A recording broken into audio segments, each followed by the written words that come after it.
Okay, boom. We chilling. Alright, let's check the platforms. Twitch is doing fine. YouTube's doing fine. So we're chilling. Okay, I want my elo.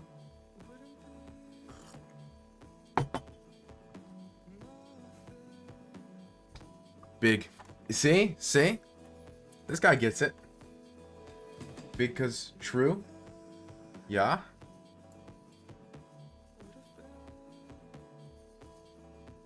See? See? This guy gets it. How you been holding up? It's only been 2 days. So it wasn't that much can't have happened. But... Okay, let's see if Mr. Jacopo Rossetti from Italia knows his dragon theory. So far, so good.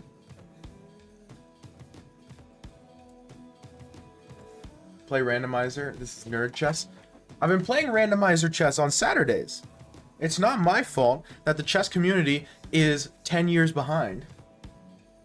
Jim saying law as one does. How are you? I'm doing pretty well. Today's voting day in Macedonia for the first stage of the presidential elections. So I voted. That was the most exciting thing that happened today, which kind of shows you how unexciting today was. I can't quite play D5 yet, can I? So let's say I play bishop E6 first. What's his next move? I guess castles and prevents D5 anyway. Tempo! It says your first time chatter. But, you followed at a random time, so I have a suspicion that you're an alt account or like someone who lost an account. Oh, there's another one? I missed it. Ladies and gents, welcome to the show. Today we introduce Lobfish. It's me, Ocean. Wait. Emmerich? Who's Emmerich? Well, I know Ocean. Ocean Man turned Lotion Man. Oh, that makes sense. Literally tempo? I like that one better. That's better than Lotion Man. Doesn't matter who you vote for, is everyone equally corrupt in Balkanville? Yeah, everyone's pretty corrupt. There are some policy differences. I would say basically, this is an oversimplification, but there are two main political parties. One of them, I like their economic approach, but their foreign policy is terrible. And the other one, I like their foreign policy approach, but their economic approach is terrible. And so it's kind of like pick your poison, you know?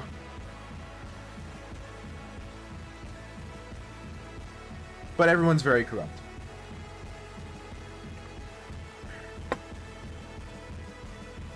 Just listen to it critically? Oh, the other one. I haven't listened to it critically afterwards because I don't know. It didn't hit me. I need to, but I was lazy. And also busy. And also, this Chess 960 opening database got hands. I've been trying to get it working for weeks.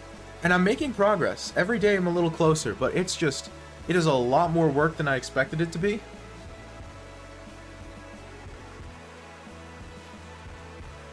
And they both want to siphon money into offshore banks? Yes. Chess.com to Tempo. I like it.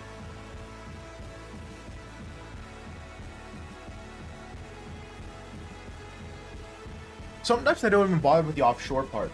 And they just, you know, get like a weekend house over by the lake. You know? Keep it simple, right? Talking Heads. What song do I know by Talking Heads? I only know like 2 songs. And one of the 2 is like their really famous song that everybody knows. I don't know much Talking Heads. Okay, so here's the question of the hour. Am I dead? How have you been? This must be the place? Probably is that one. That sounds right. I don't think it's once in a lifetime. Might be burning down the house. I've been doing okay. I just working, did some Russian homework. Tried to figure out how to translate Blade Runner 2049 into Russian. And I got conflicting reports, and I really hated the answer I ended up getting, so I ignored it, and I'm probably going to get it wrong, but I don't care anymore. Guess what? What? Kind of like black here, but I'm crazy. I mean, I'm playing this for black, so I can't hate it too much. I don't think it's that clear for him. I saw mate in 7. Are you going to post it? Was it rook and queen sack? Are you going to post it, or are you just going to leave us hanging? IRL game? Aww. That's even cooler. You know what? I can't be mad, because seeing those sorts of mates in an IRL game is way cooler. Took 7 minutes. That's obviously not that bad either. Poster didn't happen. My guy was on the IRL game, and I'm assuming it wasn't classical.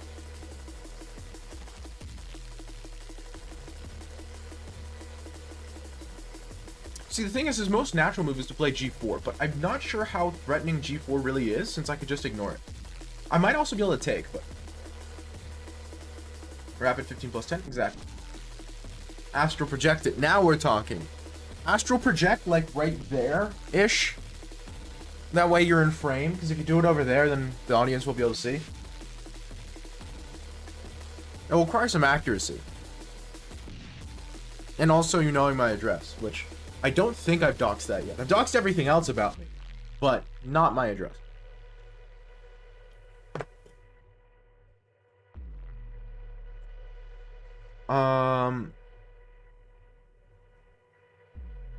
Capturing and ignoring are both an option. I think I'm going to ignore it because capturing looks a little bit sussy.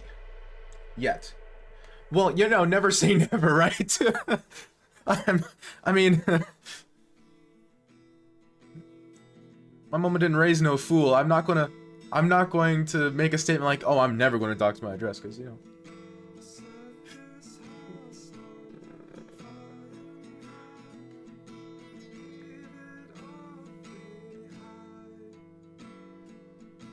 When I wasn't classical, rapid 1510. 1510 is a good time control. I like that for over the board.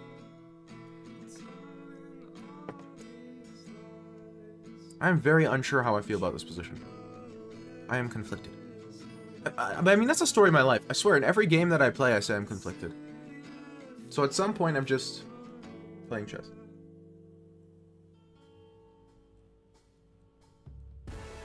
See, knight b3 is a bit early, and so the thing is, that makes it very difficult for me to attack him, but it also makes his position more passive.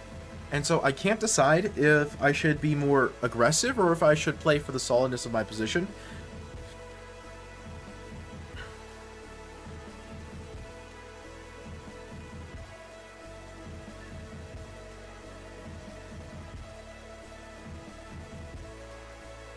I think bishop.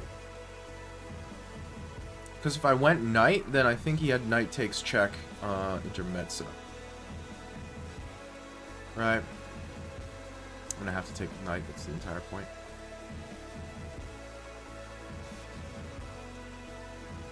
Ooh. Do I have a problem? I might have a problem. Give me a second, I just saw something nasty.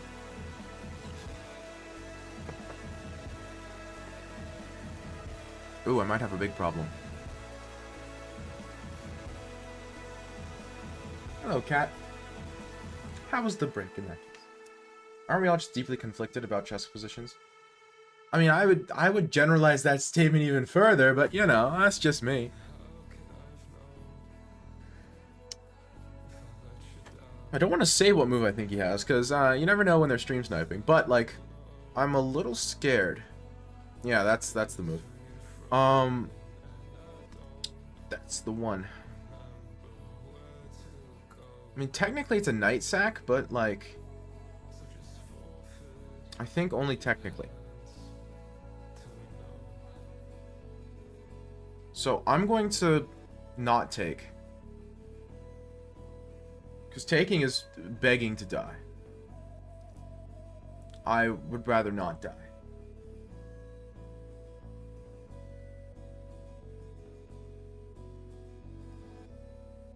If I take, I'm immediately dead. It's good, I enjoyed it, especially since my exams are over. Lucky.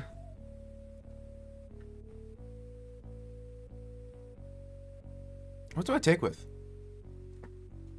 It has to be pawn, right?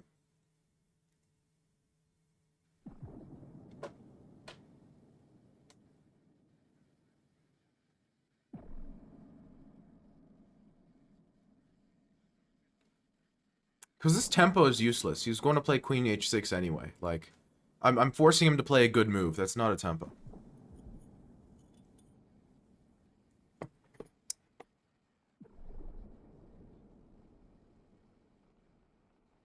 Unless I'm trying to take on beast 2 in some lines.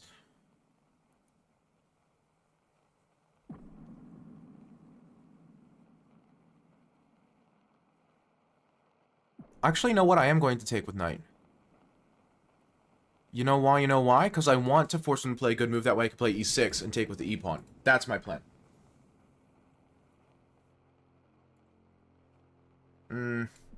E6, rook takes here. Queen f6 looks fine.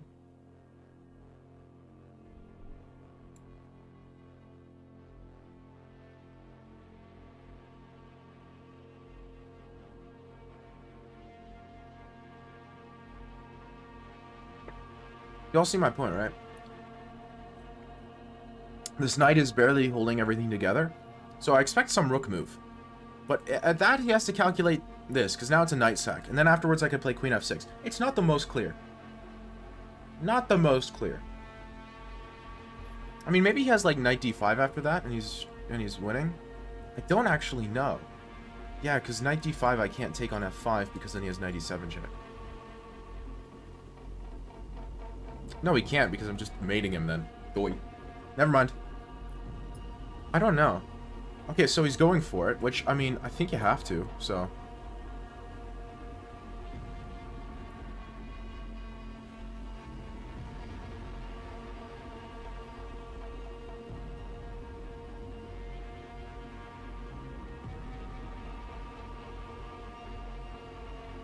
Okay, give me a second.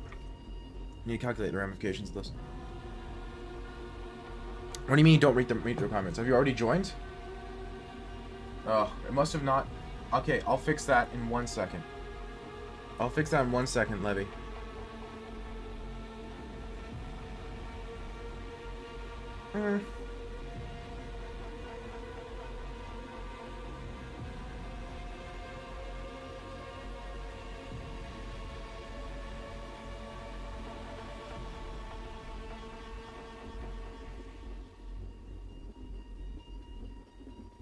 I suppose here?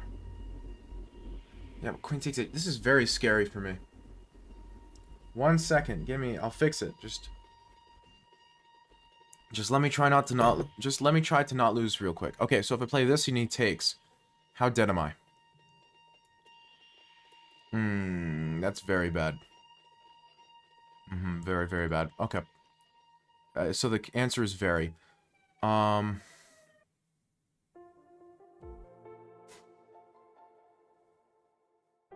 Maybe I should have played queen e7.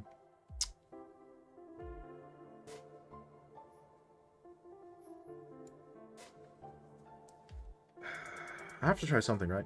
Because now if takes, pawn takes, rook takes doesn't do anything, right? And he still doesn't have knight d5. That's what's critical. He can't move the knight in this position. That's the most important part. And now rook h8 might be a move. Queen h8. Queen h8.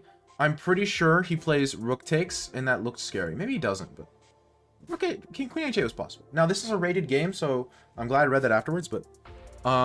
Queen h8, I don't...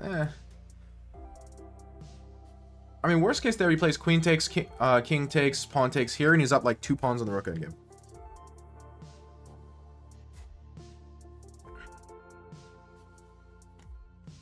I'm trying to win, Mr. Roman.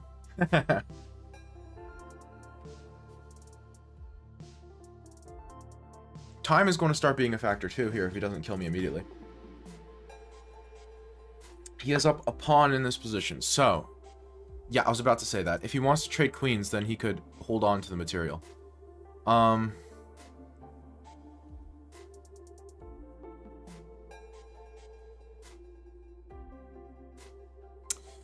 Is there any way for me to do anything that avoids the queen trade? Can I, like, play something silly?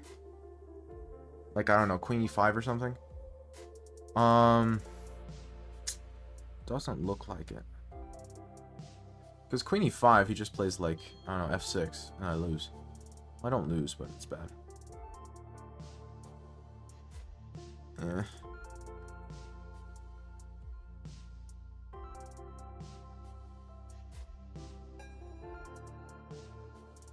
You see my problem here, guys. Queen e5, f6 check, I can take it, I'm not pawn down anymore. Queen e5, h5. That's scary. b4, h takes g. And I'm a tempo late and a dollar short. Tempo late and a dollar short. No worries, Roman.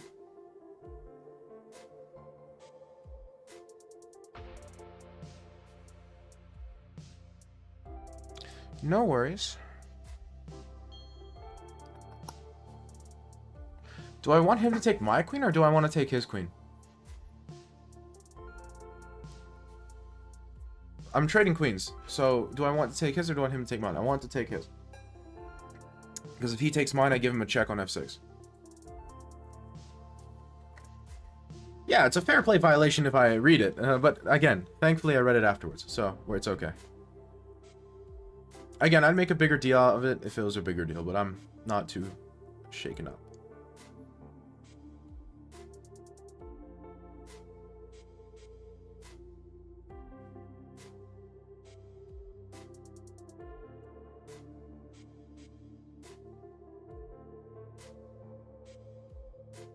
What's the thing here? What's the trick? Why is this... Why did he make me do this? Because now I just get here, right? And I'm not, like, winning or anything. I'm still down a pawn, but it's not actually that bad for me, I don't think.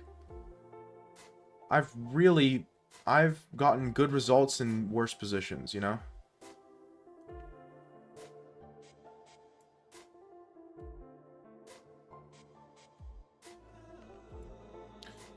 Makes much void for the follow. Which way do I move my king? That's actually hard. I'm gonna go...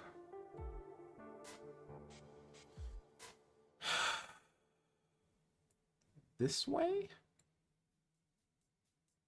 Maybe? Wow, now time is the problem.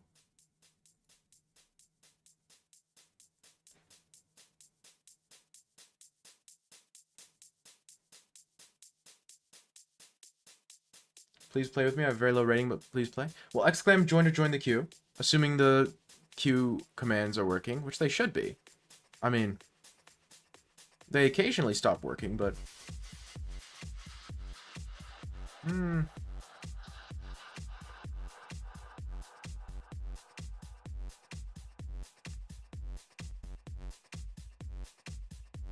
Here. Maybe.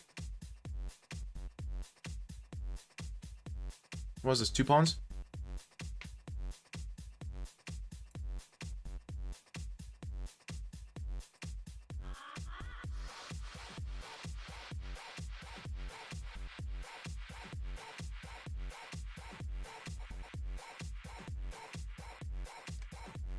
I have 30 seconds, he has a minute. We need to play on the clock. I'm not reading chat right now, just because I need to focus on playing quickly. And I can't play quickly and I'm reading chat. I can't play quickly in general, but you know.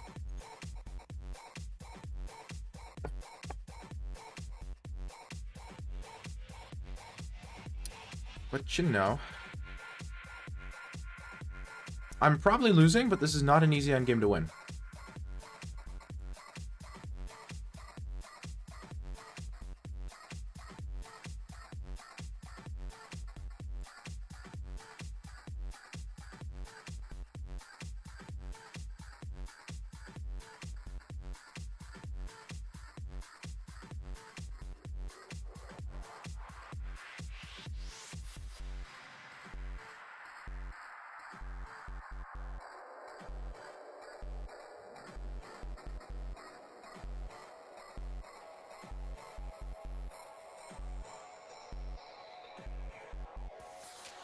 Stupid move. Such a stupid move.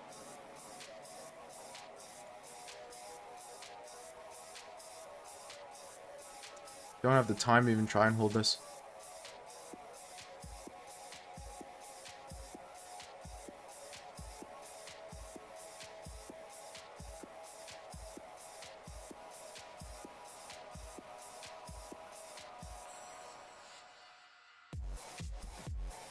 Yeah. Dang it. You type exclamation mark join. Exclamation mark Q shows who's in the queue. Also, that's why it's not letting you in the queue, Levy, because the stinking you're already in the queue. So of course you can't join the queue. Okay, so hear me out. Panic at the Disco can't write a chorus, but they can write a verse, and Fall Out Boy can't write a verse, but they can write an amazing chorus. What if they metaphorically kissed? Hold on, you're kind of cooking.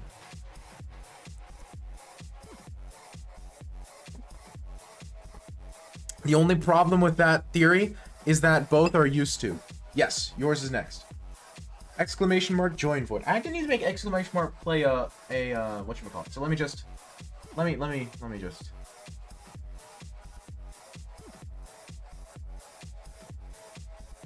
exclamation mark play, exclamation mark fights, exclamation.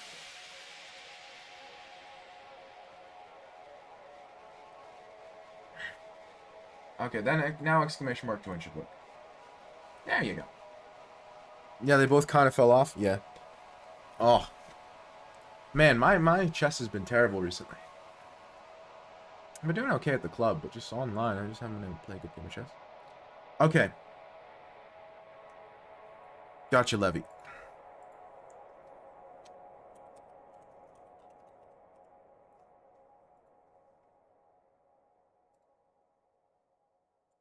Well, like early Fall Out Boy wrote some insane courses, apparently wrote some wild verses.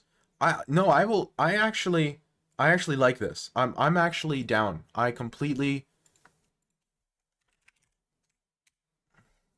get it. I get where you're coming from here, and I'm pretty sure I agree.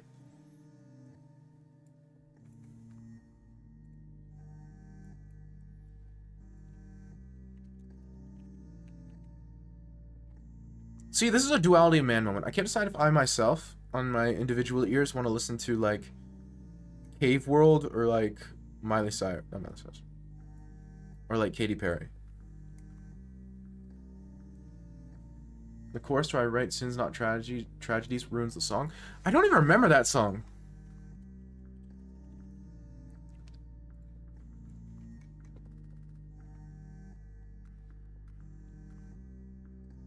Not gonna lie. Oh wait, I think I do remember this song. If this is the song I think it is, then you are right.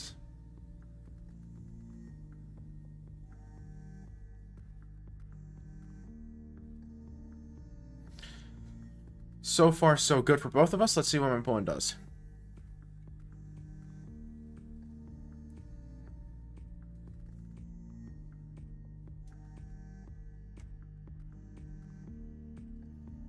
Yeah. The chorus to me, music door feels like falling down uneven stairs. Nope. No, you're right, you're right. I'm listening to it. Yeah, you are absolutely correct. Chorus is terrible. What's your take on Dua Lipa? Haven't listened to nearly enough to know.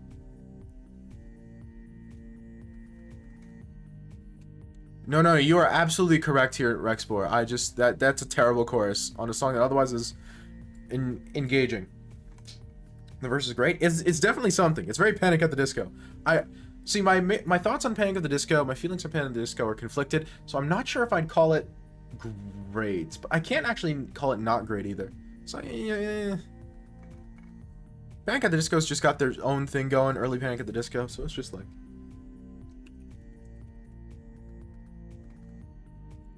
Gimme. He might have actually been able to hold on to the bishop, but we're not going to talk about that.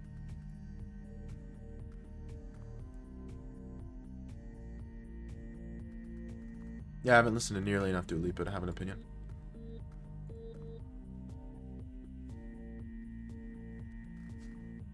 I was just looking at the discography and I recognize none of it. Takes. Same for Fallout Boy. I think there has an amazing course, but the verses are at best. I actually completely agree with that. Like, without even listening to any Fallout Boy, because I've listened to Fallout Boy more recently than Panic at the Disco, I think. Although I used to listen to both of them more than I do. But from what I remember from Fallout Boy, that is 100% accurate. I remember a lot of their courses. I remember, like, none of their anything else's. What'd you say it was? Don't start now? Let me see what I feel about this. I can't play it on stream because, you know. Ooh, very heavy audio effects.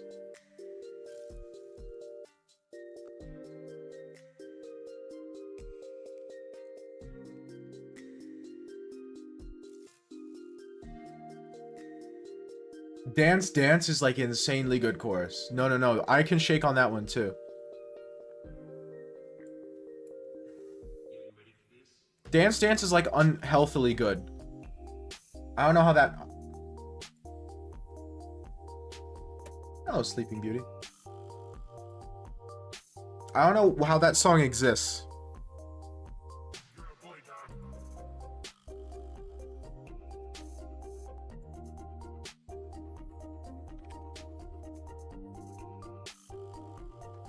And I mean, we are on twitch.tv, so I mean, we do have like some Tuvalu influence going on in here. I wouldn't call this a Tuvalu stream, but you know. No. You're cooking. What do I take?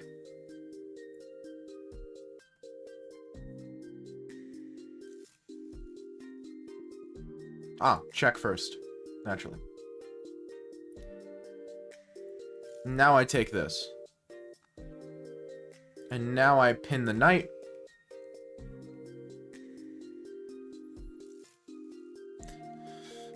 It's... So, I can see why someone would really like this, cat. But it's a little bit...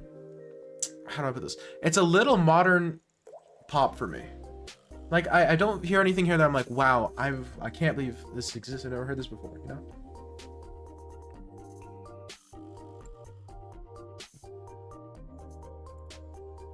Okay, let's see what happened here. Because TV is the Tuvalu extension, right? Or am I confusing it? Because isn't Tuvalu that tiny island country that has like no income except for the .tv domain, which everybody wants?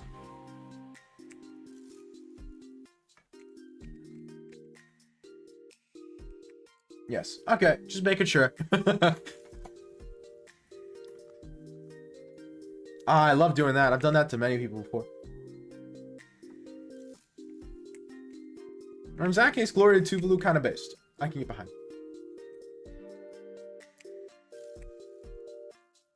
Oh, that tends to happen with Dua Lipa. No, that's fair. Kind of unfortunate in that case. Well, I mean, I guess how unfortunate is it really? Because I imagine she's very successful.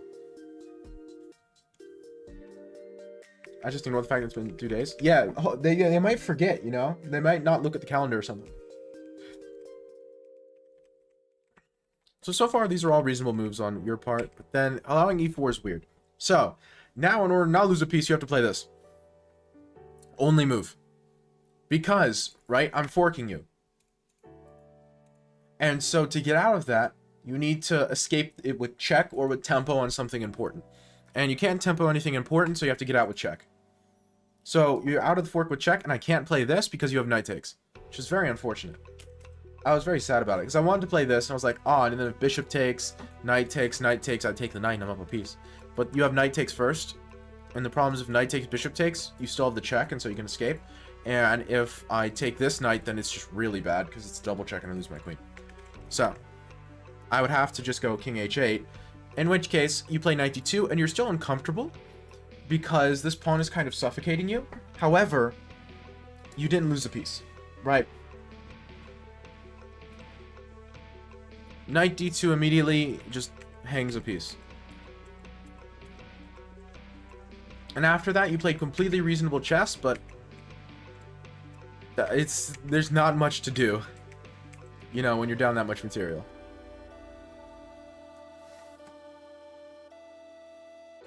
I would have kept fighting because I don't believe in draws. Draws are fake. Draws are an illusion propagated by the high elo players to keep other players low elo, right?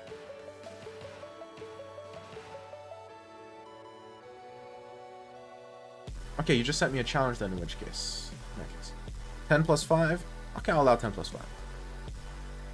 All draws are political? Exactly. Exactly.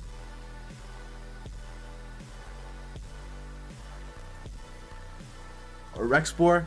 Boom. Dishonor on you, dishonor on your family. I don't actually care. Okay. Let's see how Mr. Cat over here.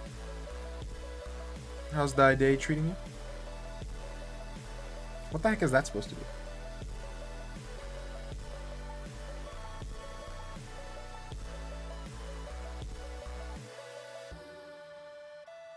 Show the shirt. This is a shirt that I wear like meta ironically because I at some point I don't really love. I think it's kind of a little much. But you know what you're gonna do. You play on chess.com, right? Yes, that's why I have a chess.com logo somewhere. Where do I have it on my webcam again? Yeah, it's right there.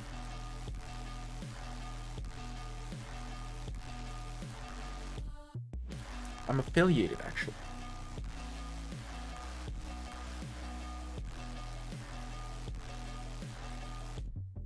They're doing an album in the way where they get a different artist to do each song, or what I call a mistake.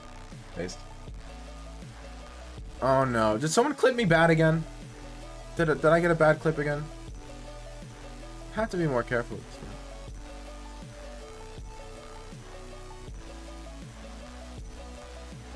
Oh no, that's a good clip. No, that's just accurate. No, never mind. I was worried.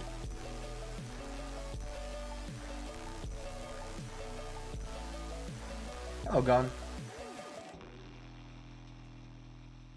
Never question my happenings. Can I question your usage of the word happenings? Because not an intrinsically bad clip. No, an intrinsically good clip even. I would go so far as to say intrinsically good. So far, my opponent's playing an excellent game of chess.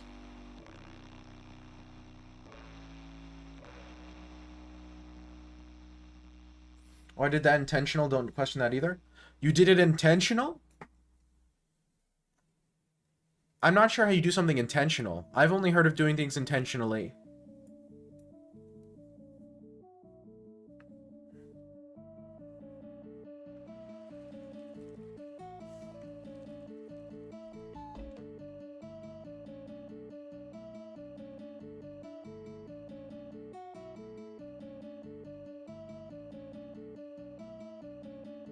Well, if it's just like a tribute album, Rexpor, I don't think having a different artist doing every song is necessarily a bad thing.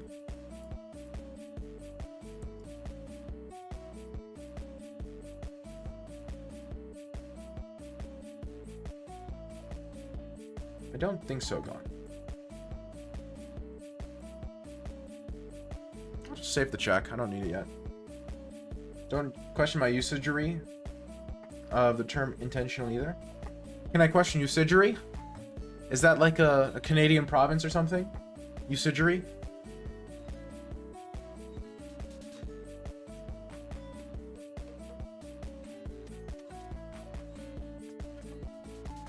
Oh, you cannot? Well, I kind of just did. So I find it hard to believe that I actually can't. No, usagery is a Roman law term. Ah, well, there you go. See, this is why having someone who has expertise in Roman law is useful.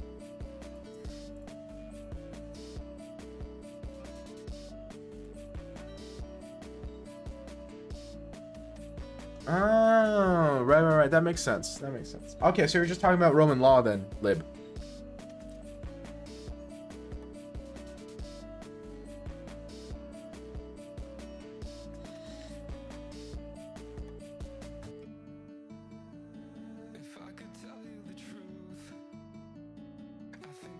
And you're forgetting my name again? No, I don't think I am.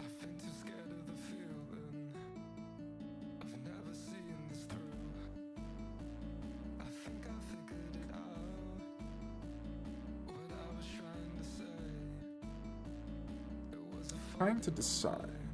Okay.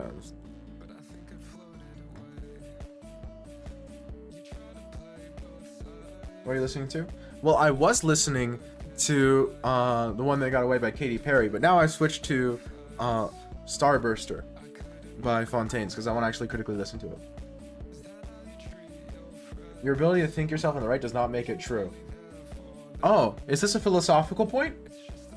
There are a great many. The duality of man, exactly. There are a great many philosophical points to be made there.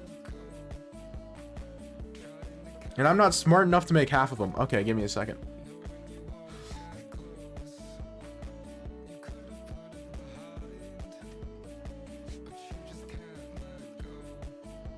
I want to play f4, which means I need to move my bishop.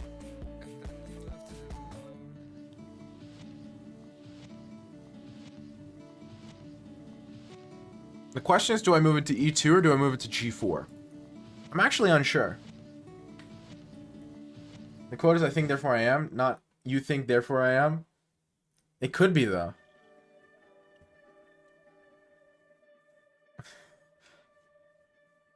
I've got some interesting transitions on some of my playlists. I haven't actually looked for one of the best ones. But Ain't No Thief is a song. Black's level's not 970? Oh, for sure. Black is playing a much better game of chess than 970. I'm going to g4.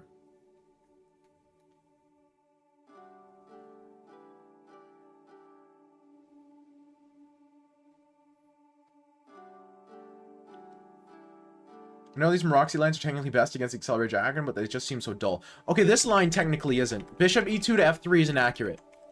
I play it anyway because I enjoy it, and most of the time it doesn't matter. However, technically you're not supposed to play bishop to f3 here. You're supposed to play pawn to f3. Okay, Rexport. At Queenside Castle when I'm Maroxy binds? With which color? With white? That seems extremely risky, because it allows knight g4, right? In some lines it allows knight g4. It's actually because this bishop is better placed guarding the pawn, and there's some, like, specific move orders, right? Well, first off, you want to move the f-pawn. So, like, in this position, for example, I'm paying for it, because if I had played f3 instead of bishop f3, then I could play f4 in one move. So that's one problem. Another problem is that in many lines, there's, like, some weird move orders where you can attack both pawns at once, with just enough pressure that you have to, like, give up some of the center. And those lines don't exist with f3. Yes, and it's fun. It sounds very risky. I'm not saying bad.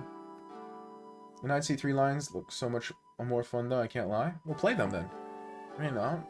I play them Roxy because I like it. I like seeing my opponent squirm. And very few openings make people squirm as much as the Maroxy does. It's a very difficult opening to play for black.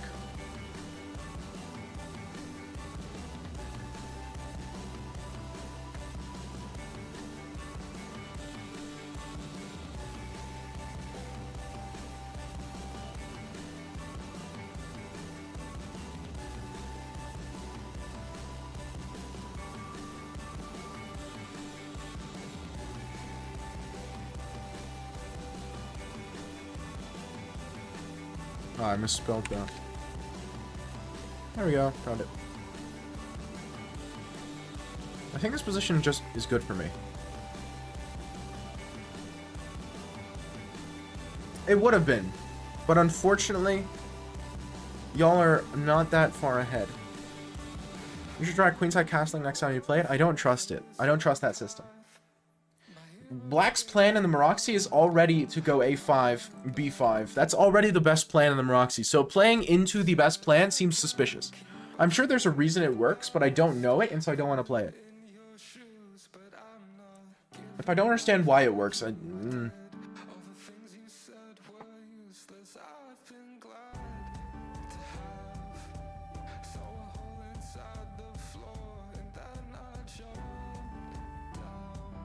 The other rook comes to e1. See, this is the problem if you ever take in the center as black.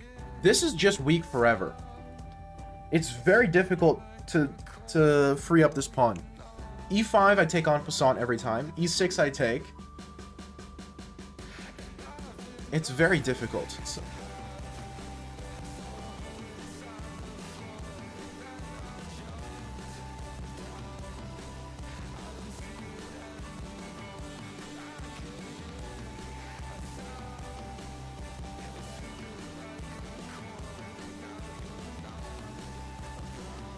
The Patricia chess engine. Never heard of it. Is it open source or is it closed source? Is it a machine learning engine or is it a traditional engine?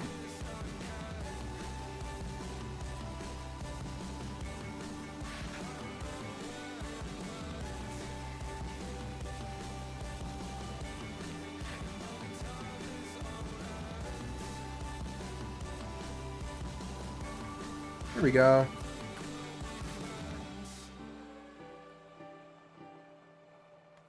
So a highly aggressive engine, interesting. I gotta talk about it. I have no idea, because stuff like Torch is actually like a is actually somewhat important, right? It's not, and might signal the rise of closed source chess engines. I mean, we'll see, right? But it's possible.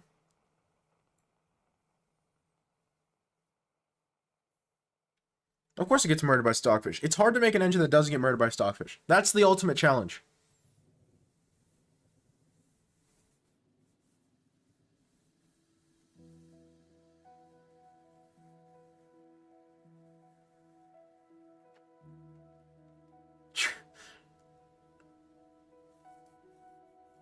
So 3100 to 3150.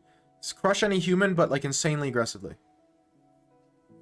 What Patricia does to increase aggressiveness, default contempt of 80 centipawns. Phew, for draws deemed avoidable. Wow. Asymmetrical valuation. Patricia doesn't care if she gets sacrificed again, so all sacrifice bonuses apply by the original side to move only. That's hilarious. No, I'm reading it now. That's actually really funny. So they basically made a psychopath computer. But this is Skynet. Why are we creating this? This is going to be the destruction of the human race.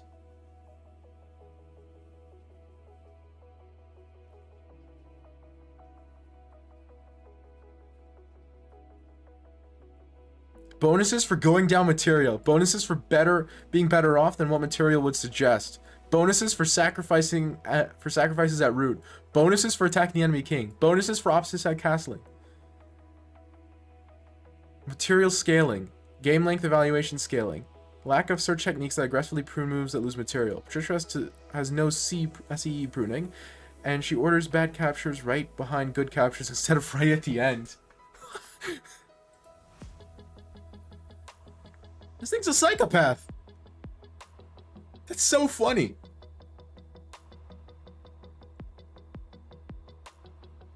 So it's just basically, if I'm wrong, tell me, but it's like it's a fork of Stockfish where they turned every aggression dial to 10, actually to like 12, and then programmed in a bunch of, or added in a bunch of specific cases to make it want to be more aggressive. Like it's tuned to hate everything rational in life.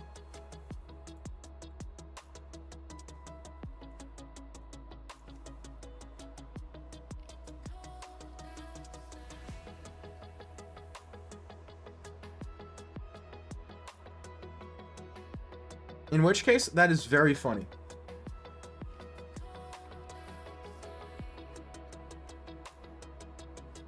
I think you might have... Oh, wait. Does he have knight takes b3 there? Wow, hold on a second. If a3, knight takes b3...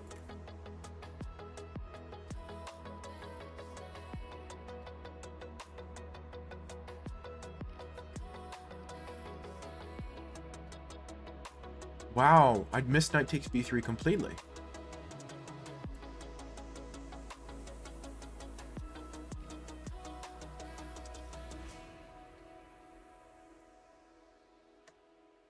Is there a chess engine that step checkmating you? It keeps making new queens. That's cruel. I love it.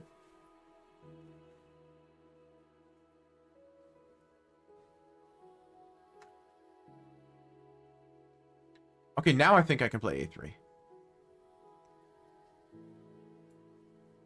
If he wants to sack the exchange, be my guest.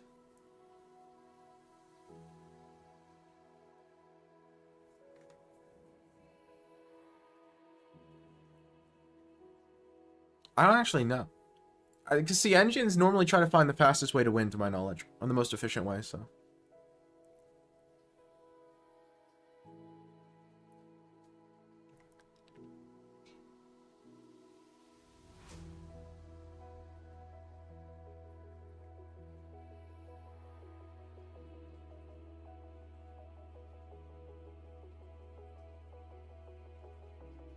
Really? They went for the exchange sack. Interesting.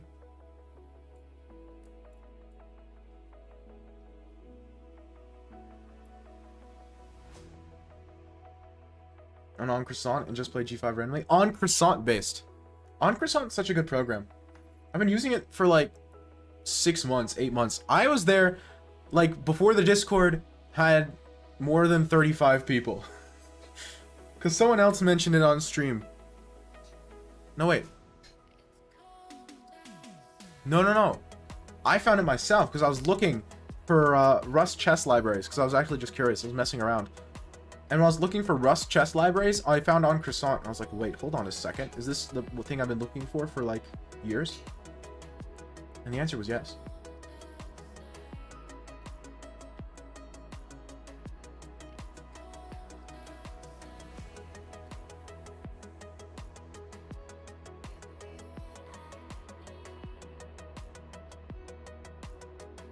Just sacked a full rook.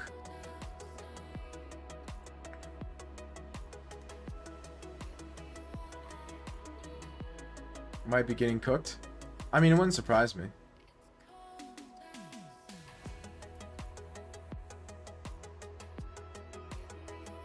This wasn't a very good move.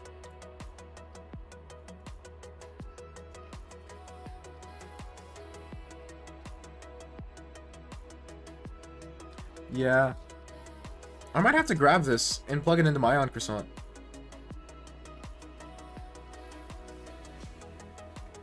This could be useful for prep.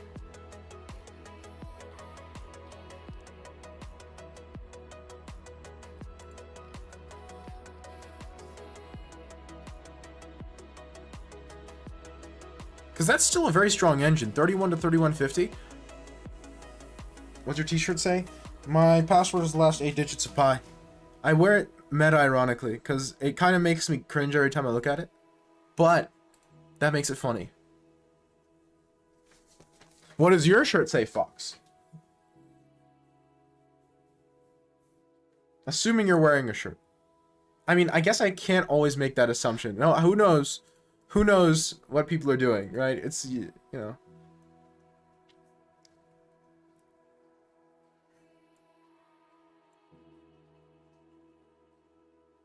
Yeah, no, I lost. Really?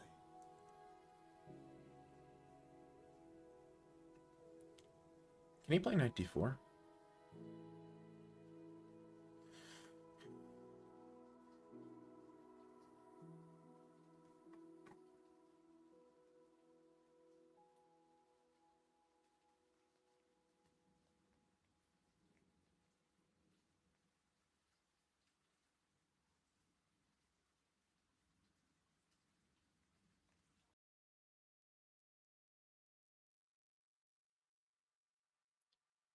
Crazy, man.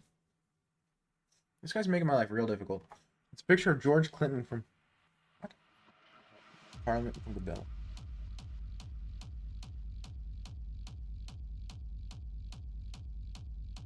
We'll take it.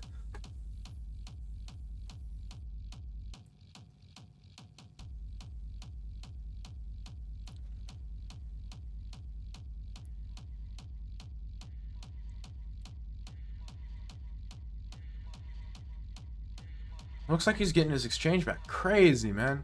I completely missed this. This is such a...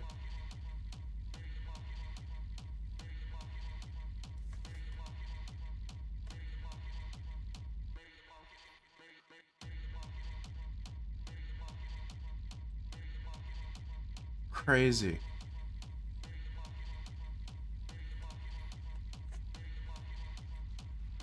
I wonder if there was a better series of knight moves I could have made use of. Huh. I'm surprised he didn't take the rook. Kind of disagree with that decision. Maybe I'm wrong. I've been wrong before, but... Really?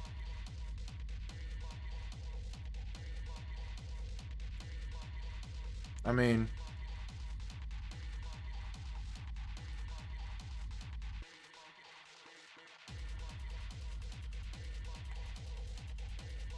Oh, looks like he does bleed.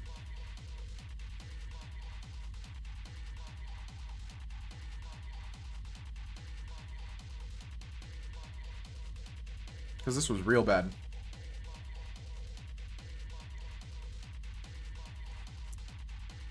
What am I listening to?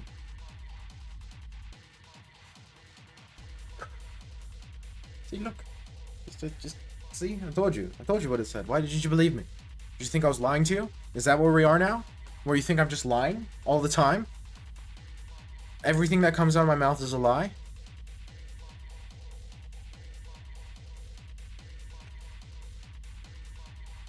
Was that what we think?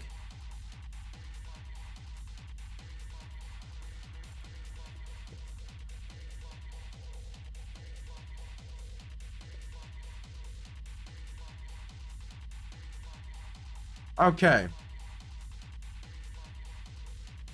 So what was your elo before the break, Cat? There, with you.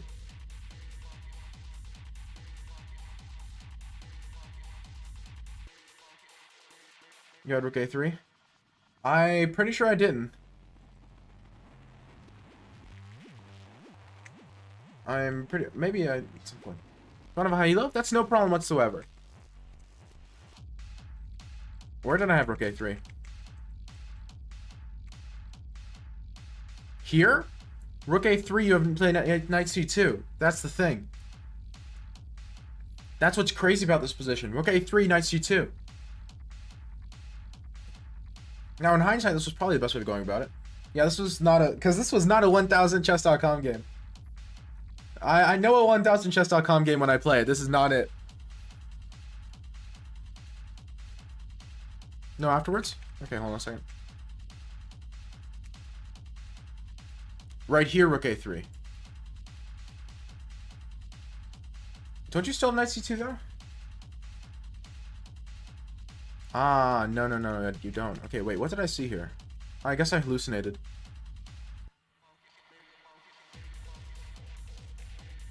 Yeah, I hallucinated. I am shocked you played a1 equals queen. I was fully expecting knight takes e1. And this was a miserable position.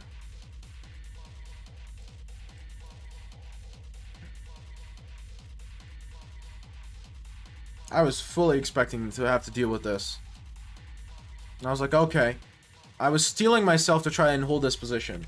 Which this is, like, very bad.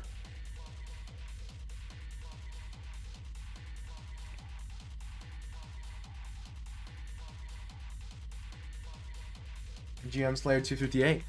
You're slaying GMs with 500 elo. Let's go. Based. And then takes was obviously just very bad. And then King E8 was very bad. Time pressure, I didn't see that take. Ah, really? Wow. And then this was... Then King E8 was the critical mistake. Because you have to play rook E8, rook C5 now. And the thing is now... I mean, now my king gets, like, ridiculously active, so... I mean, maybe...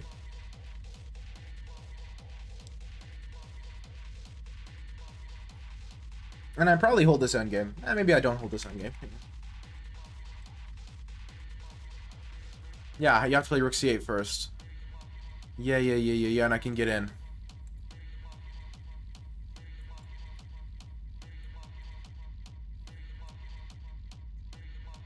As soon as you move your king, I can go check. Right. I probably hold this. But then after king d7, now b6. And the problem is you can't do this anymore because b7 guards the square your rook gets in on. And king d7, you're a move late and $1 short. Crazy. Okay, but where'd I go wrong in the opening? Was it bishop g4? Yeah, but I do have pawn advance. You do, but in the rook endgame, it's hard, especially since you're so passive, because you're forced to stay on the back rank. Yeah, I have a rook on the 7th, and so... And you getting this pawn is actually kind of difficult. Again, I'm never going to win, but, like, it's very difficult rook endgame. Because if I take this pawn, it's draw, right? If I trade this for this, it's a known draw. Because it's 3-on-3 with the pawn on the other side, or pawn on the center. So you have to somehow take this pawn without letting me take the e7 pawn, or any other pawn for that. I'm not sure if it's possible. No. It's neither here nor there. The opening was correct mostly. Yeah, the bishop e2 stuff was... I know it's not fully correct, but I like it.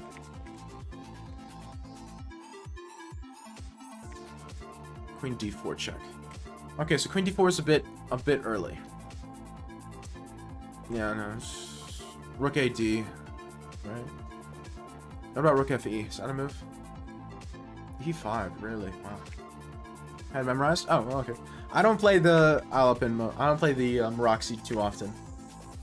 I'm surprised you took. Is this a thing you can do in the Roxy? I was under the impression that this was very rarely good because of just how weak this pawn is long term.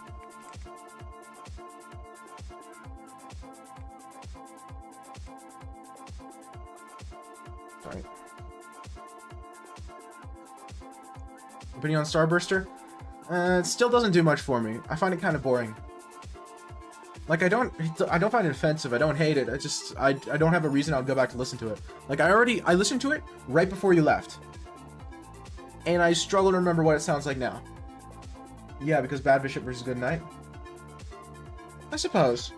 So it's okay. It's a dynamic. I still would rather play white here. But I guess that's a bit better than boring. Ah, fair.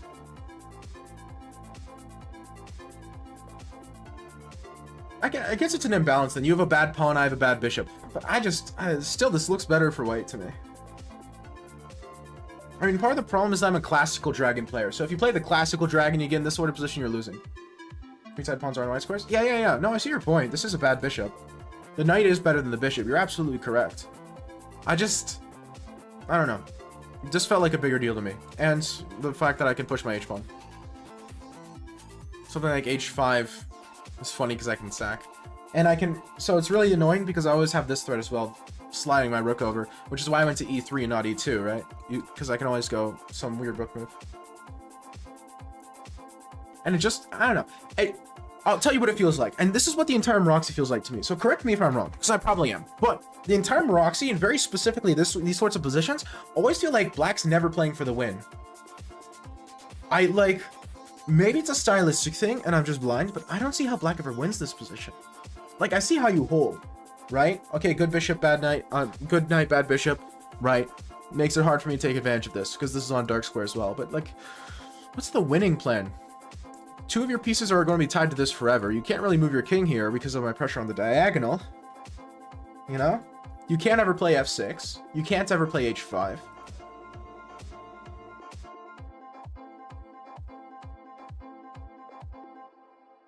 But I really care about stuff on Skinny Tifia, which reminds me, I need to look at how much they actually played on Skinny Tifia. Well, I'd imagine they played quite a lot since it's a Skinny Tifia tour, but we'll see, right? In this position, you can't, but my idea is usually e6, queen e7. Right. Right. Then defend the center with the rooks? No, I see what you're saying.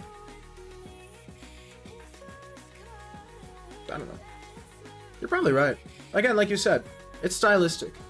I fundamentally hate playing these positions as Black. It's why I play the classical dragon and not the accelerated, because I hate dealing with this. I'd much rather, like, be on the edge of death for 30 moves in a row in the Yugoslav than deal with this.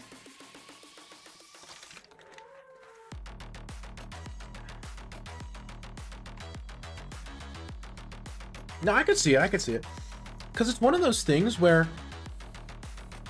Yeah, it's long and drawn out. Because here's the thing. It requires a very specific positional finesse with the white pieces to actually take advantage of this. Because if white plays passively, like I did, like if white plays like I did with bishop d1, right? Then you play e6, and I no longer have an advantage.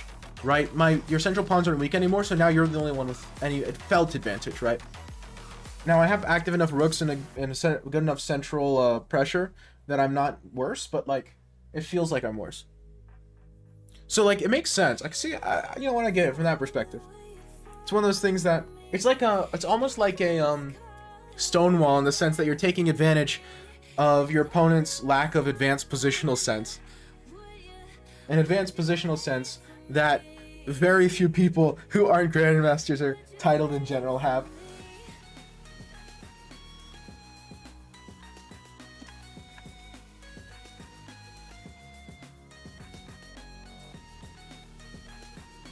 Not caught you, and Holmes, thanks so much for the follow. I see. Exactly. No, that makes sense. I can get behind that. I can respect that.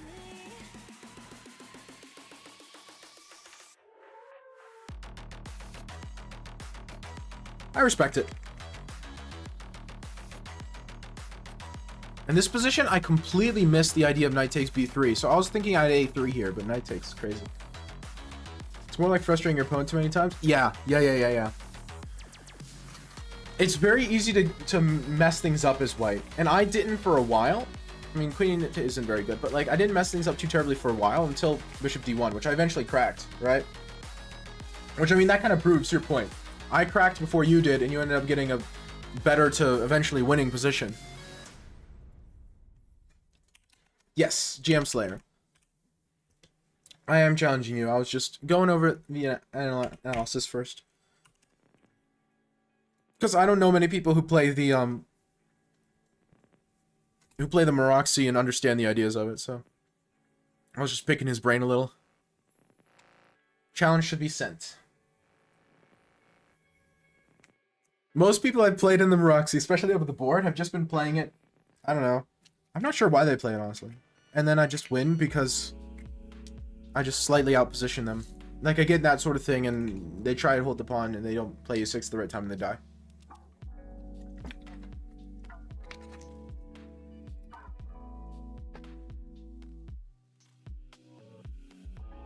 Yeah, it's fun. I appreciate it.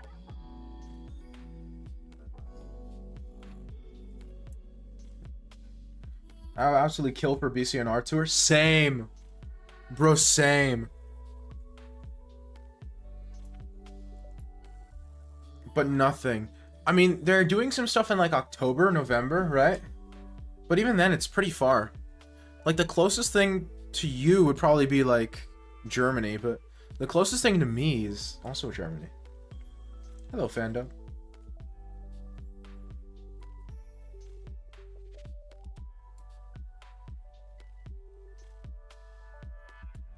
I'll have to play this.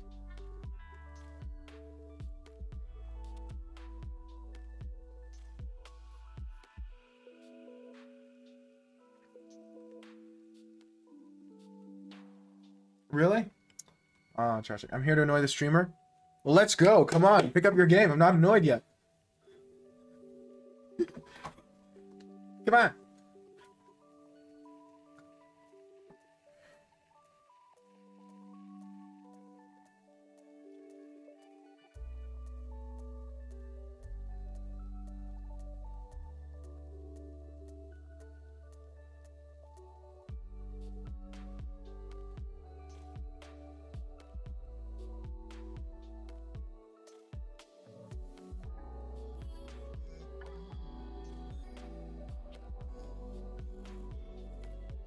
You want to queen trade that badly, knock yourself out. Oh, really? Not yet, yeah. But if they somehow play Kino Shishka again, I'll be buying those tickets immediately and camping out the venue. Same! That would be sick. Hey, you're just lucky you got to see them while they still had Isaac Wood.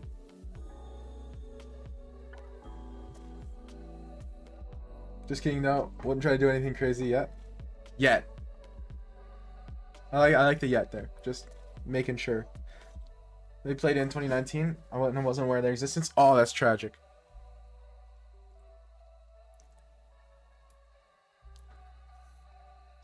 How are you today? Actually, quite good.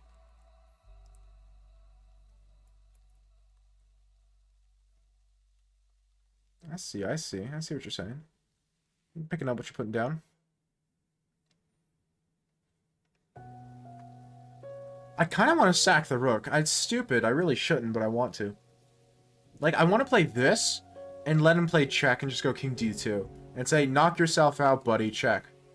Which is very dumb, and I really shouldn't. I'm doing it. I didn't see them with Isaac. I only have signed vinyl. Oh. Are you self-taught or did you take lessons? Fully self-taught. I have a chess club, which I go to, but for a while now, I've been the strongest player there. And even when I wasn't, there was no lesson structure. Woe is me. Woe is you. This is true. I can confirm.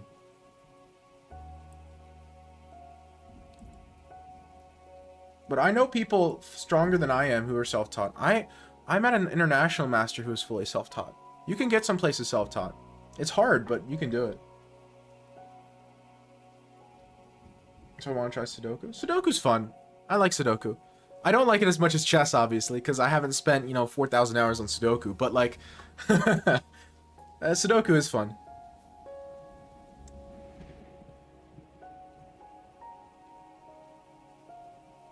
Taking the bishop just to annoy Al. I respect it. I honestly respect it. Yeah, hoping to focus more on it since once I'm doing school and everything, finally getting over the 1,000 hump. Hey, congratulations. Or I'm saying you want to focus on getting over 1,000.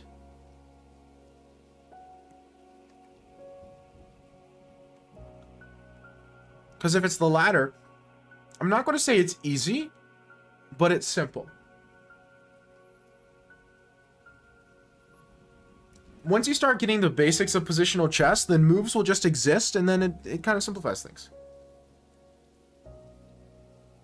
I guess, again, chess gets harder. I'm sure you're aware, but chess gets harder to learn the better you get. Focus on getting 1,000. Just answer on 900, 1,000. You see, stop doing stupid blunders. I mean, yeah, but I think that it's more productive to focus on the things that are easier change than not make stupid blunders, right? Do you know this? The Al Times upload a New York Times crossword on the website for free? Wait, that's hilarious. Is that real? Is that true? Yeah, America, man. What a silly country.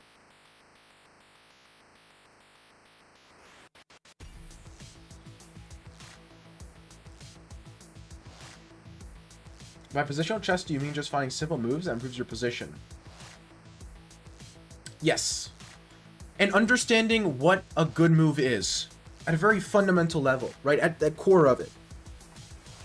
The fundamental stuff, the very basics, Because something that's annoying to me as someone who's attempting to be a chess coach is the complete lack of good resources for, like, the very fundamental parts of positional chess. Openings decently. I'm not talking about openings. Openings or whatever, but you don't need openings that early, man. You don't need openings. Definitely before 1800. You probably don't even need them later than that. But definitely 1800 or less, you don't need openings. You can make do without them. I learned about that from binging Danya. Yes, but one that's very hard because Danya's stuff is advanced, which is not a bad thing. It's very good, actually. But it's hard. And two, I mean, I learned it from reading Jeremy Silman, right? So I get what you're saying. Someone who enjoys solving crossword during the lecture, I can't explain. Did you read any books about the fundamentals? Yes. I've read, well, Jeremy Silman's Complete Guide to Chess Strategy has some basics, but then The Amateur's Mind is when I really started to get it. I'm leaving? Why? Well, at least stay for the analysis first.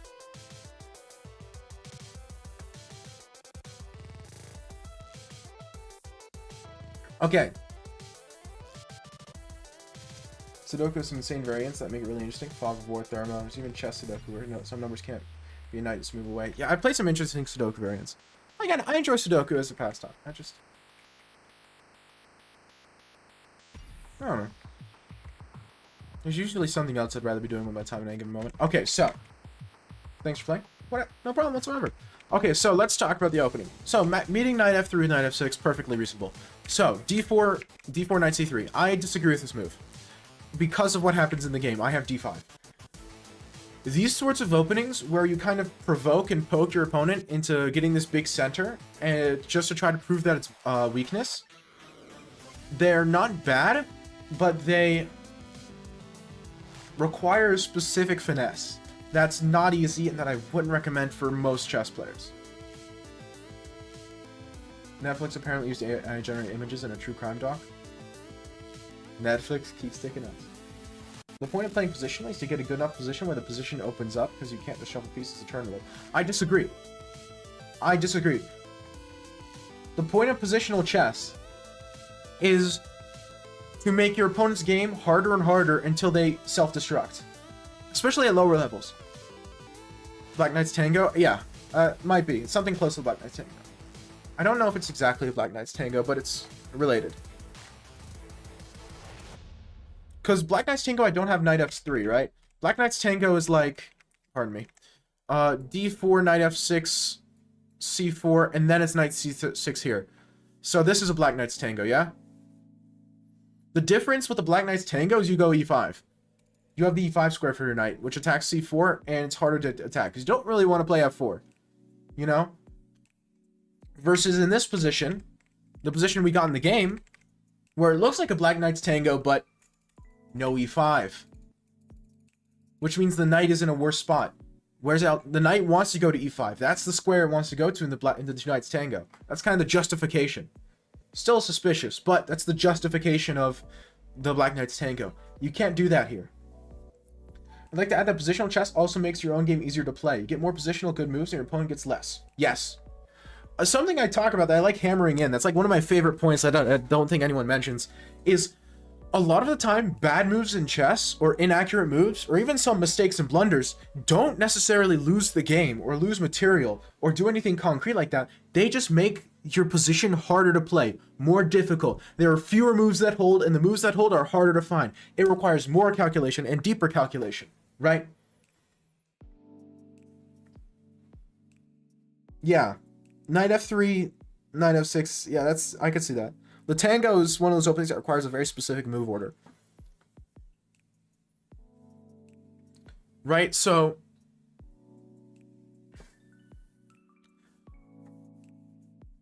when people talk about positional chess being there to kind of get to something else, I'm like, kind of. But if your position gets easier while your opponent gets harder, in 99% of cases, you're going to win. They're going to mess something up, and it's going to be a big mess up. I mean, and this is like true forever. You look at the World Championship match between Jan Nepomniachtchi and Magnus Carlsen. The first game Carlsen won, that lasted 8 hours. If you pay attention and you watch the analyses, all of the top level players basically keep saying the position gets harder and harder for Jan. The game is even until Jan blunders like 7.5 hours in, right? But for the entire game, Magnus is playing slightly better, and so the position is getting slightly harder, and slightly harder, and slightly more painful, and slightly harder to find. And Jan is an amazing chess player, and so he holds on forever. Forever. But humans can only hold on for so long. Eventually somebody's gonna crack. You know? And it's way easier to be the one who doesn't crack if you've got easy positions with easy moves. Right? And I'm not saying Carlsen played easy chess. I'm not saying Carlsen's moves were easy. I'm saying they were easier than Jan's. Because Carlsen played better earlier on. Carlsen's position was still difficult. It just wasn't as difficult, I would say.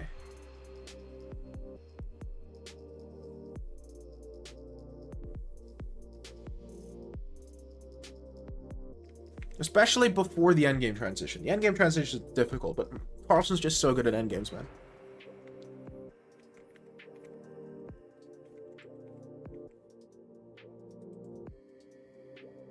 Corvids can pog face? What?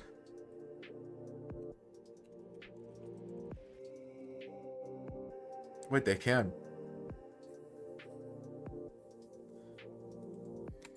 You're right, like engines evaluate the starting position for white as 0.6, which is not enough for humans. Exactly. So for me, that's why I push positional chess for people who are weaker. Not instead of tactics. I'm off. Good luck, dude. Thanks, Fox. Not instead of tactics. Also, thanks for the follow. Not instead of tactics, but like, it's easy to say, like Holmes did, oh, I just need to not blunder, right? Which is true. You are technically correct. However, by learning and getting better at the positional part of it, you make it easier to not blunder.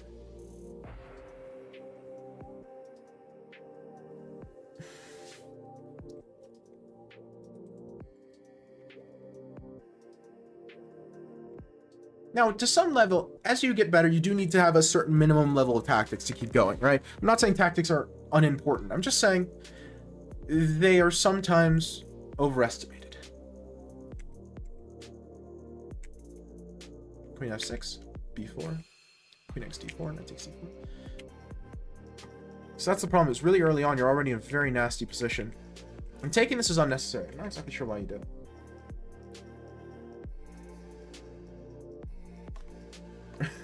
Yeah, definitely gone, of course. And we all know Patricia at low depth is a very trustworthy and reliable source of information. Definitely. I know exactly. Yeah, no, for sure, Z's. I'm not sure why this capture happened. I'm not going to lie. I feel like just some bishop move. And yes, this is uncomfortable. However, you're not losing.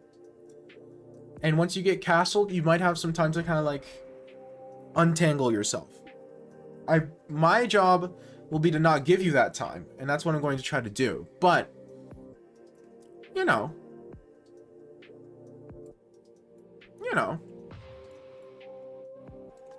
get a piece on d4.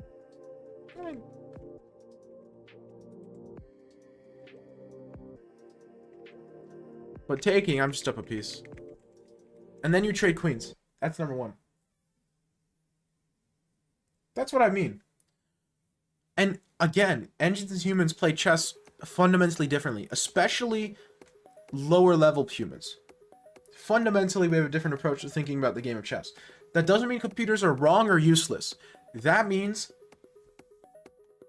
that you have to treat their information a certain way. You know? When you're trying to decide if you want to wear a jacket, right? Like if it's cold enough that you want to wear a jacket, they'll be uncomfortable. You don't just look at the temperature. The temperature is probably, arguably, the most important factor. However, humidity is important. Wind speed is important. Whether it's sunny or overcast is important. Whether it's day or night is important, right? All these things are important as well.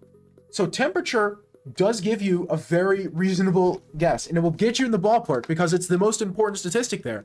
But if you act like it's the only statistic, then you're going to end up either very hot or very cold in a number of situations.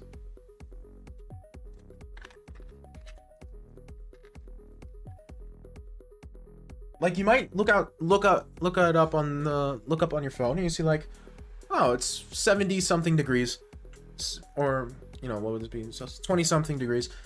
I can go outside without a jacket. I'll be fine. And then you find out high wind speed and it's raining. You know, like, okay, that actually changes the picture. Humans have shockingly more sophisticated heuristic and do a pathetic amount of calculation compared to computers. Absolutely. Absolutely. And the advent of neural engines has gotten us closer. However, we're not the same. We don't think about things the same way. Again, temperature versus felt temperature. It's very related, very useful statistic, but it can't be the only statistic. Or you're missing vital pieces of information. And while you might be right most of the time, sometimes you'll be catastrophically wrong. Taking the bishop's kind of funny. I respect it, but again, the problem is, and then trading queens when you're down material too. I hate that. See, this is an example here. The computer calls this a decent move. I would give this 3x. I would give this 3 question marks if I could. This is like, this is a blunder from a human perspective. You're down a piece for a pawn, and for no reason. It's not for no reason, but for very little reason, you try to trade queens and make your pawn structure worse. Computer calls it fine, because objectively it doesn't make the position that much worse, but it's really terrible from a human playing chess perspective.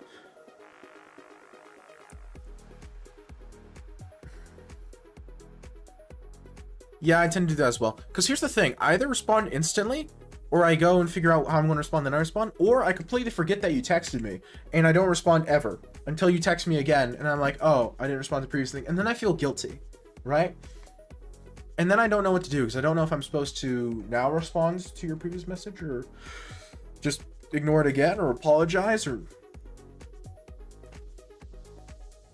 It's a problem. Computers pick the best move for you if you're some 3000 super GM. Yeah. And again, the way to think about it's different. If you're a 3000 super GM who plays like a computer, you know? Even GMs, even some of the strongest players in the world don't play like computers. And so the computer analysis is incomplete. Not wrong, it's incomplete.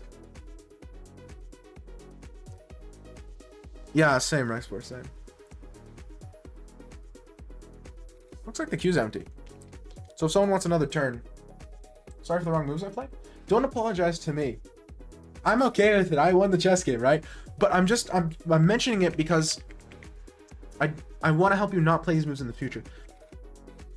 Trying to win in losing positions is also a thing that you see people do when they get better. You know, there's a saying that's like, if you're playing a grandmaster, you have to beat them 3 times in order to win. You have to beat them in the opening, you have to beat them in the middle game, then you have to beat them in the end game. And if you lose any one of those 3, you lose the game, right? And that's because even if you win and get an advantage somewhere, holding the advantage is miserable, right? And so a piece advantage is a bit different. However, I've won games down a piece against people my level. I've won games down a queen against people rated slightly lower than me. Like, it happens.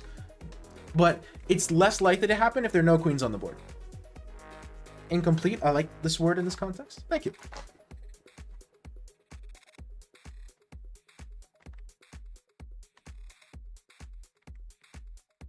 I'm not nearly prideful enough to say that I'm saying that computers are wrong. Like, I know my place in this relationship.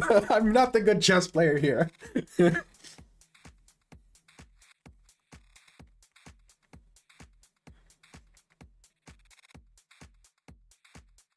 I am the schmuck. I am the patzer in this relationship.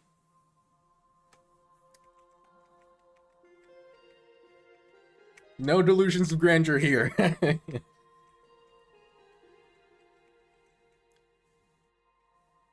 What's up, Kate? Talk to me. Playing a 2270 CM today in my country. Ooh, that sounds fun.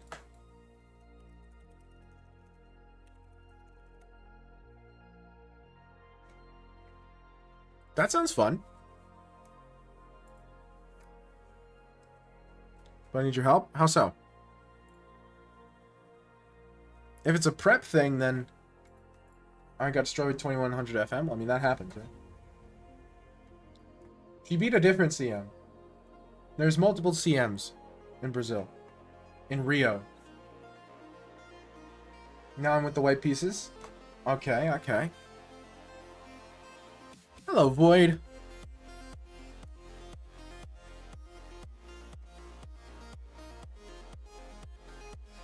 So, do we know what they play for the black pieces? Have we stalked their social medias and found their chess.com page yet? Or Lee Chess. I don't care what they play on. Plays the open Catalan A6 on move 5. Obviously. See, there we go. That's what I'm talking about. Okay, wait, let me look at this real quick. Void just joined the queue, but you were here before Void is, so I can look at this before I play Void. Okay, what are we thinking? So you said Catalan with A6?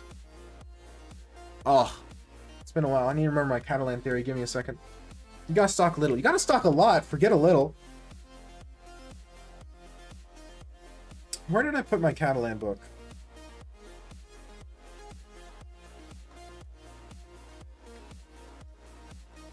Here we go.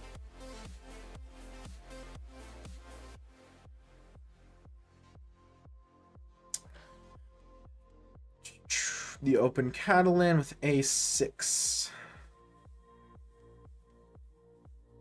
Well, that's a good line. I remember that one now. Yeah. I know somebody plays that line. That's a strong line. It's one of the more annoying ones in my experience.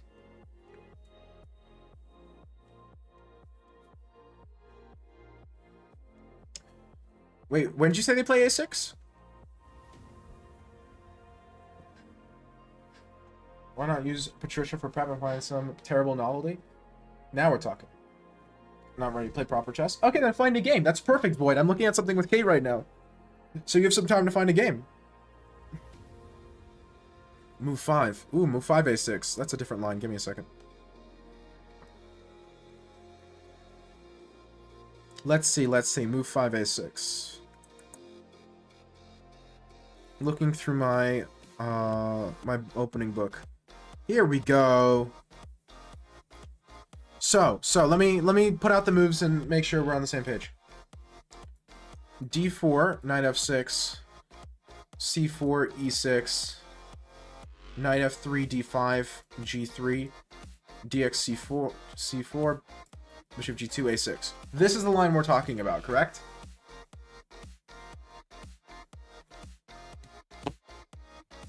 Because this is the open Catalan with A6, right? Or is this the closed?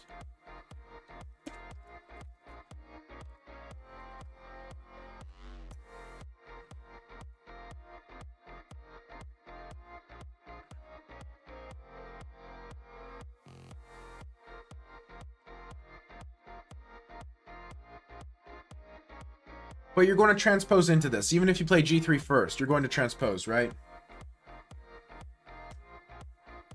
Okay. Let me see if I can remember my theory for this.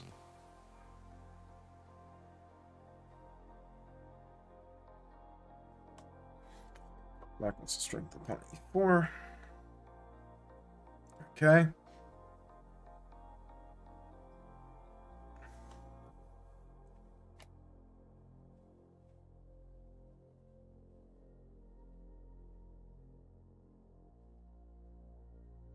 So what sort of position are we looking for? I'm calling it the Bonono from now on. Do you not call it the Bonono? See, you call it Bonono if you want, but objectively it's called the Whip and Banane, right?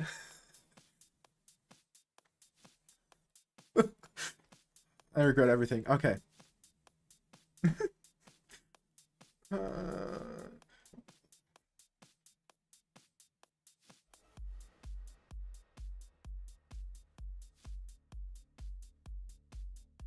Okay. You ruined my life with that joke? Oh, come on. What do you expect when you come into this stream, Void? It's either politics and philosophy, bad film reviews, chess, and bad puns. Like, there's nothing else. Weapon banana. Weapon banana is also true. Okay, let's talk. Let's think about this. Okay. So, first things first, explore. Let's see what we're talking about. Master games. After a6, castles, knight e5, a4, queen c2, and knight c3. Castles and knight e5 are really the only two moves. Now, you said you were going to play castles. Both my book and my practical experience recommend knight e5. And bad music reviews. True. Bad music reviews as well. Mispronouncing people's names? No, I didn't, Lib. Okay, now, castles in e3. Knight e5 is what my book recommends. It's the second most popular move at Grandmaster level. What's the difference between above and over? Above implies it's stationary there. Over implies it's like moving over it. So it's not staying above, it's going over. It's above is like a dynamic, above is a static thing, over is a dynamic thing. And additionally, over is used for numbers when above is not.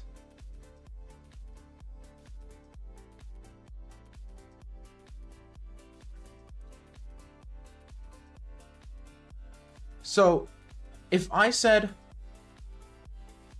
above the wall, then that means it's floating above the wall. If I say over the wall, it means it's on the other side of the wall. Right? Over needs a verb to indicate stationary action. Yes. If I say a number's over 12, that means the number has gone past 12. That's what it implies. That's what I would say. I could be wrong. That's my guess. And you wouldn't really say above 12. Again, I don't think above would be used for numbers. Because above almost implies like a physicality. Like a spatial thing. You cannot say above 12. Again, I'm pretty sure above only applies to space. It conveys the same meaning, but you wouldn't say it. And at least in American English, you would never say above 12. Unless you're saying it's physically above the number 12. No, you cannot say above 12. You would say over 12. Above 12 is not correct. Again, I'm pretty sure above implies physicality. Like it's a spatial, in space, it's higher. It's higher in the y-axis.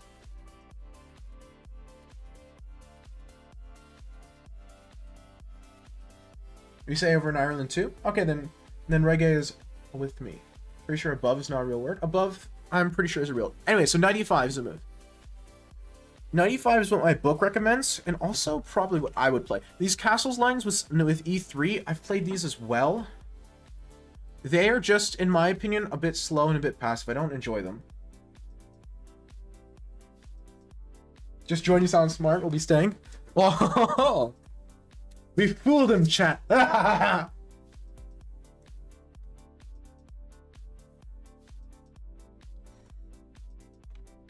Again, I've never liked this position. Okay, so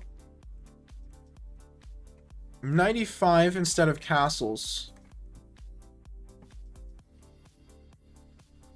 There's a few moves here. There's c5, bishop b4, and there's also this goofy rook a7. Rook a7 is a sideline, but it's a decent sideline.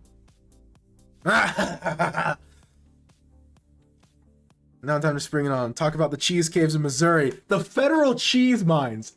Now will that make me sound smarter or dumber? I can't decide. That play queen d2. Queen d2 is actually a move in some of these lines. I don't think it's a move in that specific position, but in some lines it is. White has a lot of options here. It's one of the weaknesses of the a6 line for black is you have to know a lot of different things white could do. But if I remember correctly, it's 95, right? Rook a7 is a move, which is so stupid, but it totally is.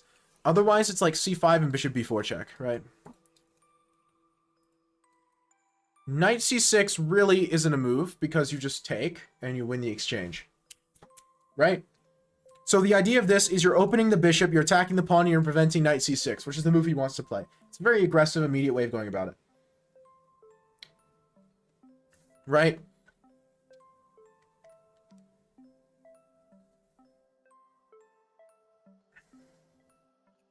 So rook a7 is sort of a clever solution. However, do we have your opponent's chess.com name? Do we know what he plays against 95? Because this is one of the main lines. This is the secondary line. The main line is castles. The secondary line is 95. And 95 is more aggressive. What if we kissed the federal cheese guys? See, that was my idea.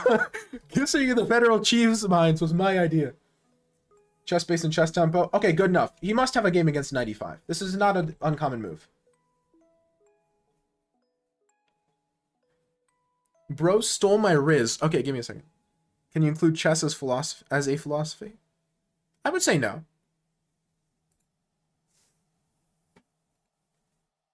I would say no. Not any more than any other game or sport. Isn't it just a clash of ideas? Philosophy is not a clash of ideas, though. Science is a clash of ideas. GM played 95 for Queen D2. It's like 2007. This time as many games. Okay, I gotcha. Well, there's a 99% chance he's either going to play Bishop B4 check or C5. I read Nimzovich's book. I think you disagree. Well, that's Nimzovich. Nimzovich is chess's philosophy.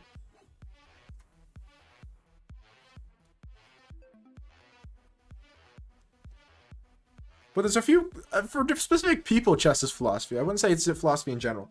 But I would argue that if Nimzovich does anything, it would become philosophical.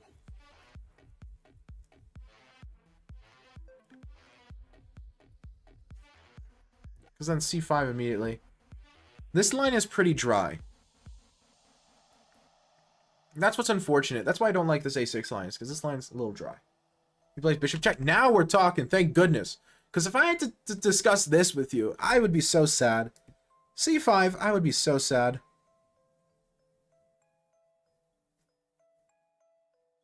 You ever read Hegel? No. He plays bishop b4 check. Okay, good. Now we get to play chess. So knight c3. Knight d5 really is the move. I mean, I'm not sure what else you play here. What else would you consider? I mean, if castles, you just kind of like take. Or you can castle. Bishop d2. Oh, you're saying bishop d2 instead of knight b3?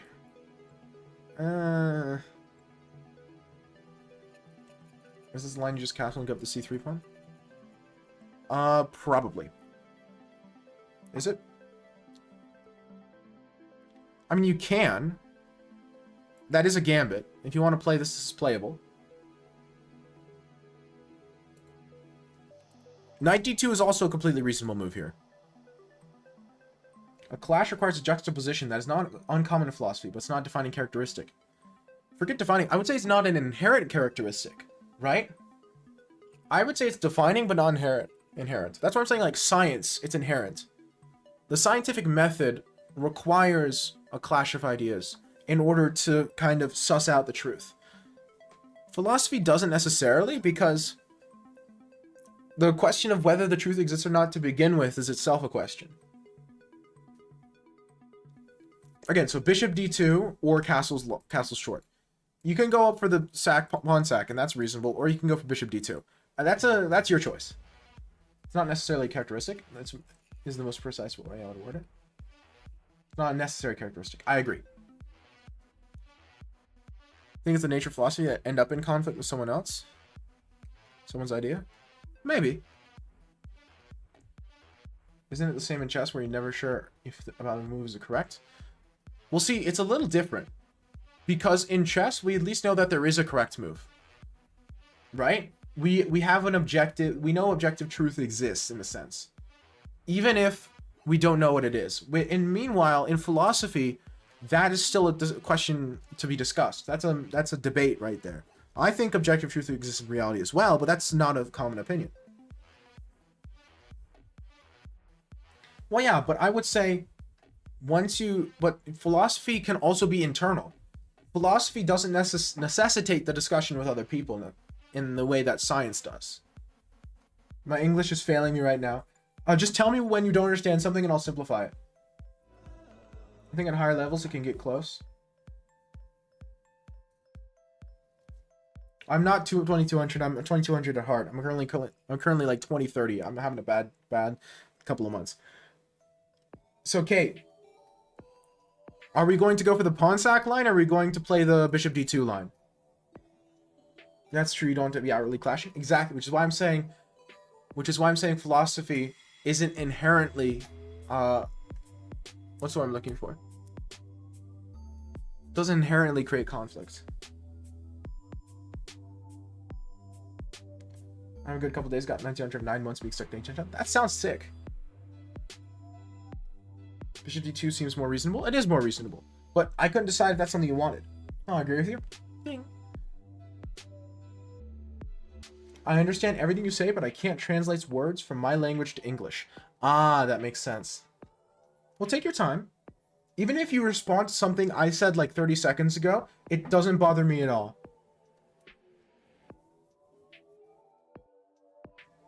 Oh, for sure, Rexpool. There's only an objective truth if you accept logic and some assumptions a priori. Otherwise, there is non-trivial objective truth. There's no non-trivial objective truth.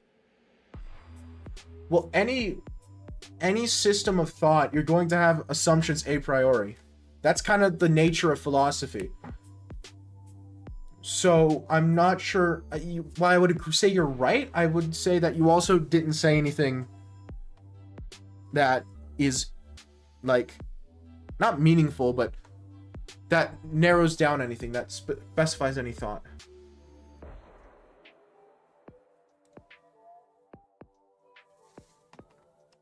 For sure he did. Do you believe free will exists? Yes.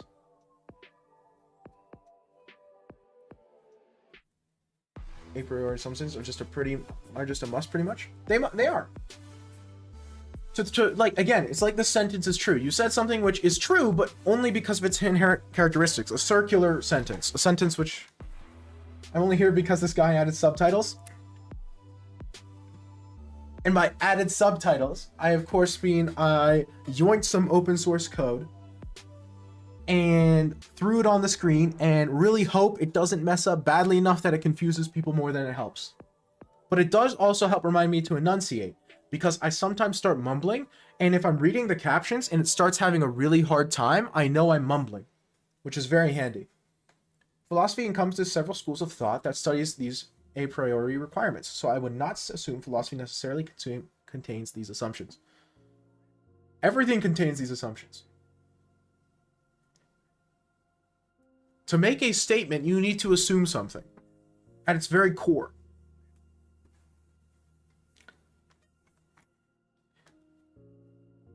I mean, you could pull the globe.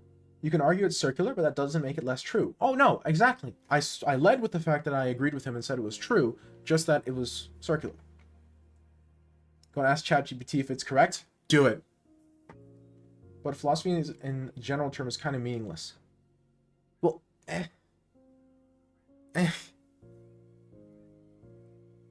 I mean, the definition of philosophy I like is the study of the questions that other studies assume the answers to, right? Which is kind of a silly definition, but I think philosophy is a silly subject, so it works. To make any statement, you need to assume something. Yeah. Very safe assumptions to make, unless you object to an axiom of choice. Well, you can object to any axiom. That's the point. Whether or not it's a safe assumption is not necessarily relevant.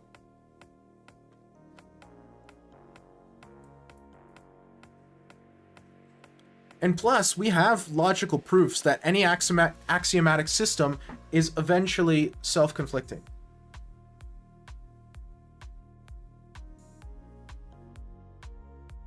It's true by definition. This is different from circular reasoning. You're right. I couldn't remember the term for what you were saying, so I said circular reasoning. That was not the accurate way of saying it. Tautology. Thank you. The statement, to make any statement you need to assume something, can be interpreted in a few different ways. We're discussing assumptions in the sense of beliefs or premises upon which statements are based, then yes, the statement is generally correct. Most statements, especially those beyond basic observations, rely on some underlying assumptions or premises. For instance, even a seemingly simple statement like the sky is blue assumes certain conditions, such as the observer's perspective.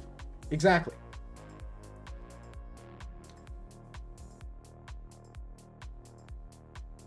It's any axiomatic system is inherently incomplete. What's the actual wording? Concerned with the, yeah, okay. There's two theorems here, right?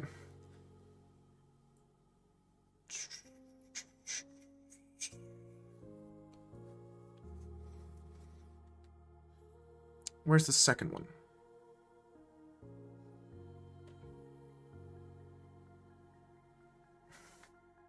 I was trying for a math joke, actually. Oh, sorry. Based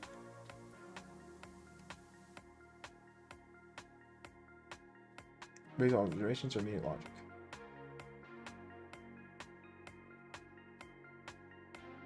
It's great that you don't feel bad for people who take long to answer you.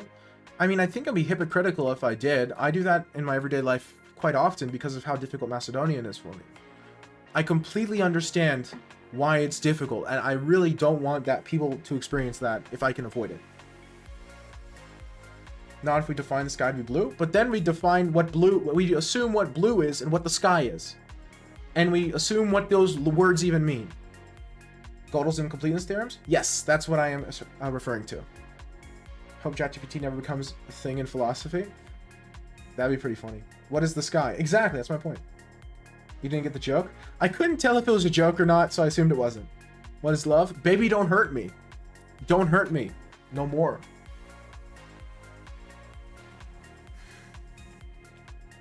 Philosophy is just a massive a priori assumptions. Priori. Priori? I can't remember how to pronounce it. Priori. Is it priori or priori? I can't remember. So sky is undefined, but love is defined? Yes. Because there's a catchy song about love. And that's what matters, really. It's not necessarily circular reasoning. It's a tautology. That's a more precise way of putting it.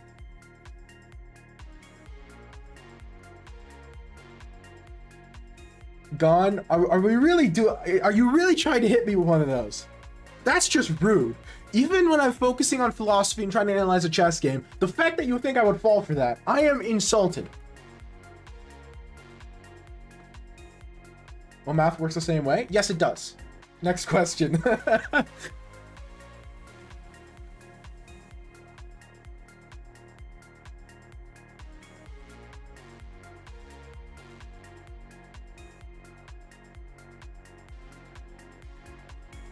Can you rephrase the question, Kate?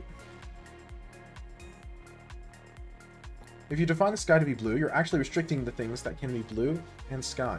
We don't necessarily need more than this, but the objects that align with this definition are not necessarily what you'd normally expect. Oh, for sure. Again, you're always making some assumption.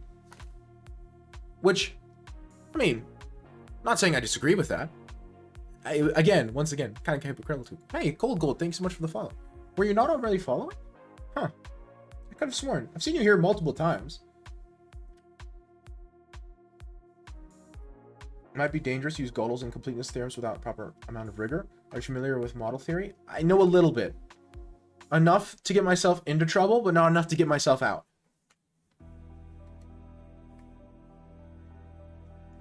And I'm only using them to reference and make a greater point. I'm not using them for their own sake necessarily. And plus, there are multiple different forms of that. We have Gödel's and completeness theorems.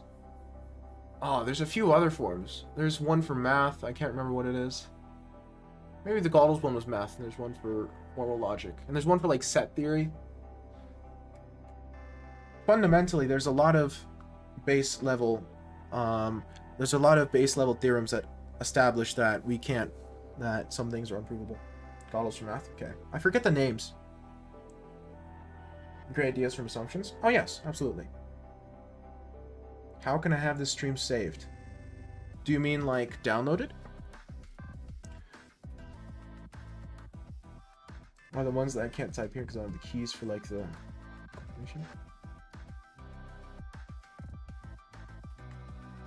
I mean, I've always used them in some capacity, especially since I did high school online, and so a lot of my communication with peers was in group chats.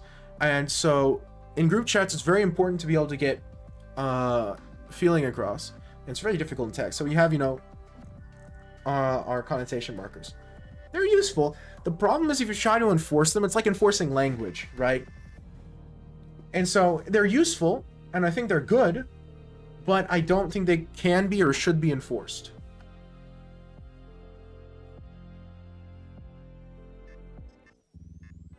Yeah, okay, I had been uploading them to a VODs channel, but then I stopped because I forgot to do it. I will upload this one to the VODs channel, and I will, and I'll link it in the Discord. I never use tone indicators. I just try to be obviously sarcastic. Thank you. No problem, Boyd. I find tone indicators often a little... dedicated tone indicators, like they're made from punctuation, a little clunky. I don't like how they interact with language and how they make language flow, so I very rarely use them. Talk about math sometime? I'm more than willing to. Again, I get to points where I don't know what I'm talking about anymore a lot of the time, and so I'll usually tell you when I do, but I also use checkmate liberal. Exactly. So things like using checkmate liberal to indicate not being serious I like those more. Or I was just in a Discord the other day, and somebody posted something that it wasn't obvious if they were trolling or if they were serious. And so right after the message, they posted the little emoji of the mouse of the cheese, the box with the over the cheese. Let me post it. I have it on my phone. Give me a second.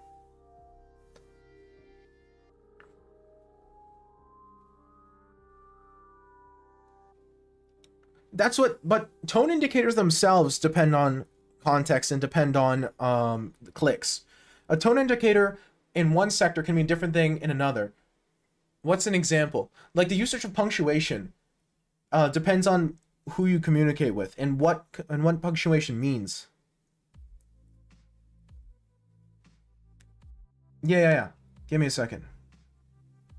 Let me find it. I just need to get to my own Twitch chat, which you would think would be easier, but I have no idea what I'm doing, evidently. Here we are. Now, where's the emoji keyboard? I found it.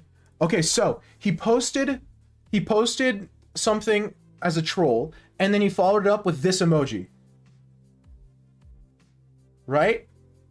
To indicate that it was bait. He wasn't serious, he was baiting. I love that. Yeah. He was posting bait. And so he posted that emoji to indicate that it was bait. That's so funny. I found it hilarious. I didn't even know this was emoji. Neither did I. I saw it, I was like, oh, that's a genius. And so that I like those sorts of things better than tone indicators, just because I like the way they flow better. But tone indicators, I understand their purpose, and I find them, and they are useful in some contexts. I don't have a problem with them. Yeah, but Gone, that's, I feel like that's inevitable with anything in life. I don't think that's a reason not to use memes. I'm stealing that one? I know! It's so good, isn't it? I saved that emoji to like my common use one, just so I can have it around, because, oh, that's such a perfect, I didn't even know that was a thing. So genius. But like, that's a tone indicator. Fair point. That's a tone indicator, effectively, right? It's just a different kind of tone indicator. It's not /S, you know? It's not /J. It's a different type of tone indicator. It certainly implies tone, exactly. Now, I very rarely use /J or /S because I find them clunky. It's like if in real life, after saying a sentence, I said sarcastic. It's like, I would rather use it as a joke in and of itself, right? I would rather use that as a joke than use it seriously to tell someone I'm being sarcastic, unless they actually need it and I know they need it, right? Which in that case, there's no problem with that. I feel like it's really just,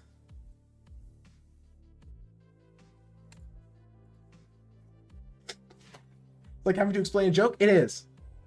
/J is to indicate your post is a joke. /S is to indicate your post is sarcastic. /SRS is to indicate you're being serious. /G is genuine.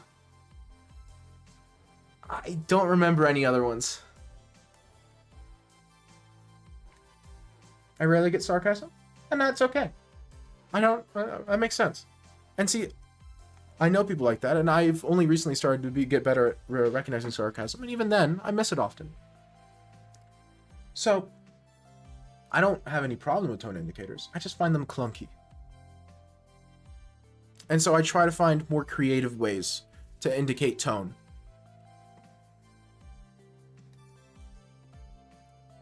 Any these other termination tags new? Part of it is they're new, but a huge part of it is they're also very subculture specific. You will only see them in certain groups of people. Some other groups of people don't use them at all. Right? So like Minecraft YouTuber Twitter uses a lot of tone indicators versus, I don't know, chess Twitter doesn't. Kappa equals /S? Exactly. Sometimes I use the 4chan abbreviations. It's fair. Not gonna lie, hearing about tone indicators for the first time in my life. That's what I mean. Only some subcultures use them. Castles for black? That's a reasonable move. Although I feel like you have to start thinking about stuff like this captures. Or maybe just captures here. I don't know, maybe. My face and stuff? Yeah. Those are older. It's also a generational thing. People my age rarely use tone indicators compared to people younger than me. Compared to, like, early to mid-teenagers.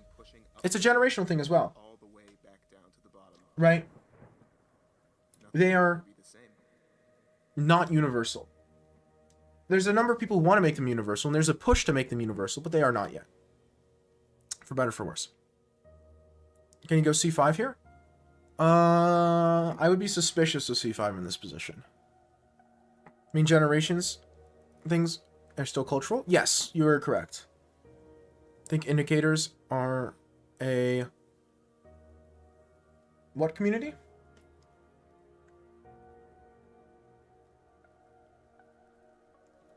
Or was the A supposed to be an... was that supposed to be an A? Yeah. Tone indicators are a community thing as well? They absolutely are. And again, I just find them clunky. I'm not going to play DC here. I'm probably going to either take your knight with bishop or take the pawn on c4. c5 doesn't look right. Tone indicators are fascinating to me, but I don't want to use them because I find them clunky. Because, like I said, it's like explaining the joke. How's your fever? It's gone now, completely. I am all the way better. Which is very good. Feeling much better. Appreciate you asking. How much of an advantage does it give to white? c5? I am not actually sure. Evidently a noticeable one. e4. And see, this is the problem. They are a thing of more progressive communities. That is true. Yeah. It's an inclusion thing, because part of the idea is you're making it easier for neurodivergent people in your community to interact and engage, because they can be more comfortable and relaxed knowing that they can tell what's sarcastic, what's a joke, what isn't, that sort of thing. Which, I get the idea, and I think it's an admirable pursuit. But as a neurodivergent person myself, I find it a little patronizing. Parasocial relationships? Well, I mean, they're a problem.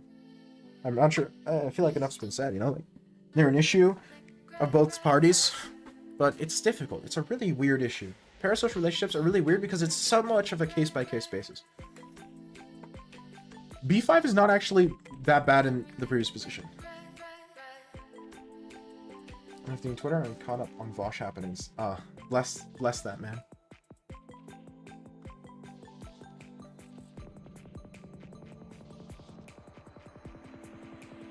b4, a4. b4, a4 is a move. Castles is a move. e4 is a move. That's the thing. There's so many moves in this position for white that all make sense. It's a very complicated and difficult to play position for both colors, which is usually what happens in this a6 line.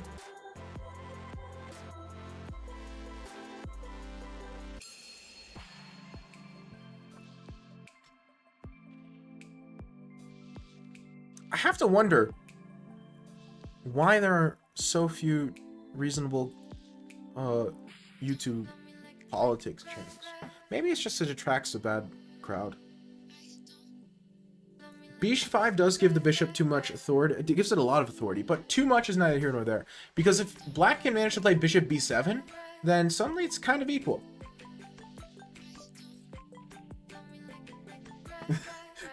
I don't want to bring gender into this, but I asked for the toy for boys in my Happy Meal. Face.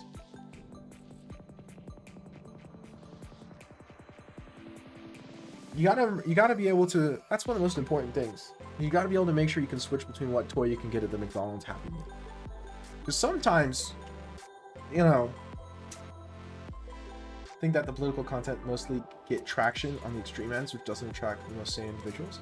I suppose you're right. not YouTube. The internet in general functions a lot on farming engagement, which is more easily done by being negative. Additionally, you know, a lot can be said about how easy it is to unite people against an enemy. And so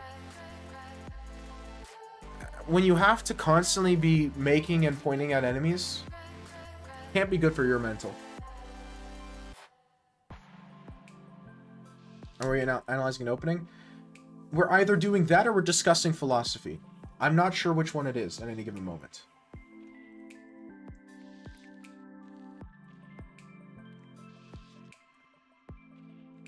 I leave that up as an exercise to the audience.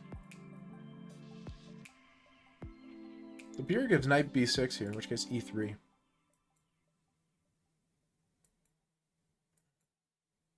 You get like this one stuff. My recent chess has been like the following.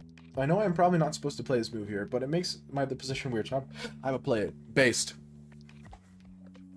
How many views do you suppose a YouTube channel representing reasonable politics would get in contrast to one presenting unreasonable politics? What kind of person would be interested in sharing reasonable political takes?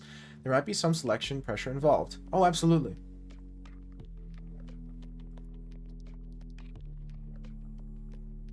Absolutely.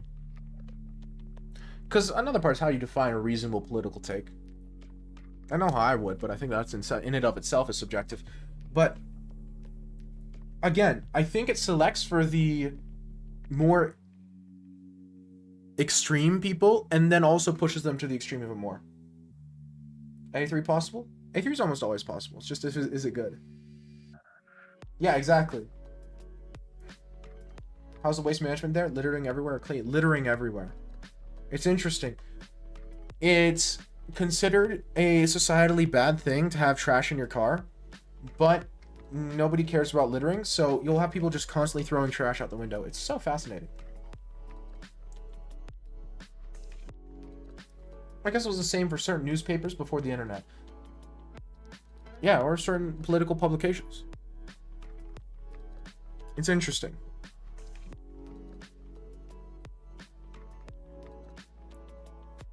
Because you look at people like Alex Jones, you know, and it's like, okay, not exactly the most reasonable and level-headed of content there.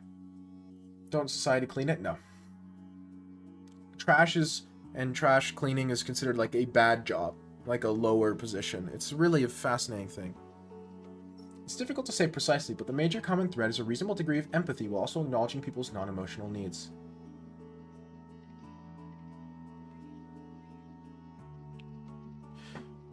My definition would be until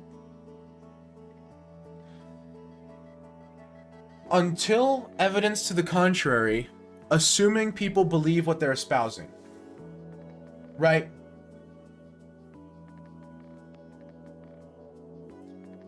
Yeah, no. Right? So, like, it's very common for me to see the right accuse the left and the left accuse the right of both being evil. Like, just everyday people. I'm not talking about, like, the politicians. I'm talking about, like, the normal people who believe those things. And it's crazy to me because you have to think, like, I find it hard to believe that most people who have a political belief don't believe the political belief. What do you go, Queen E2 or Queen C2? Queen C2, 100%. Queen C2 is by far the more natural square. Queen E2 happens sometimes, but the queen just wants to be on this diagonal. Attack this pawn. Guard the knight. Both sides think the other is big brother. Yeah, and I'm not saying you can't think the other side is wrong. I'm saying accusing normal everyday people of only believing what they do due to straight up malice seems a little bit strawman-y. You know? Who doesn't meet that though? I would say very, very few people actually meet that.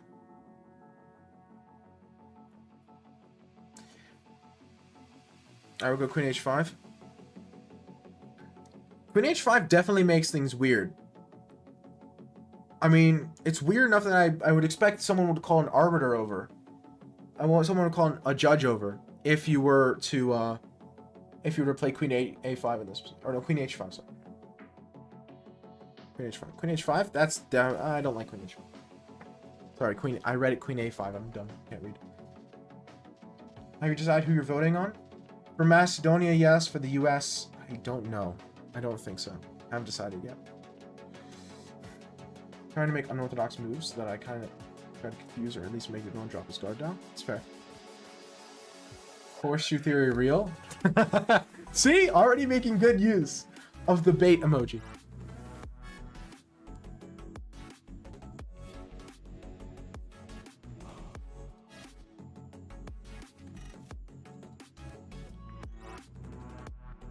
Queen h5 doesn't feel right because it feels like you're ignoring the more important parts of the position to throw your queen at your opponent. It's just a little bit suspicious. Yeah, Kindred's quite a good artist. I like a lot of his music. I can only use some of it on stream though, because for a long time he was signed with Mousetrap, and Deadmau5 has made it explicitly clear that he does not want people using his music on stream, and so I assume that applies to Mousetrap as well. I would say that most commentators appeal to the empathy in their viewers in some way, even if they manipulate their audience to do so. Well, they definitely appeal to empathy, but they appeal to empathy via demonizing someone else, and so pushing them to be worse. Pushing, again, making this enemy to unite everyone against, which is easier. It's very much easier. Guess who won the candidates? I don't need to guess. I saw who won the candidates. I don't like this shirt, but I'm wearing it anyway because I like not liking it. I don't like the bait emoji. Bait.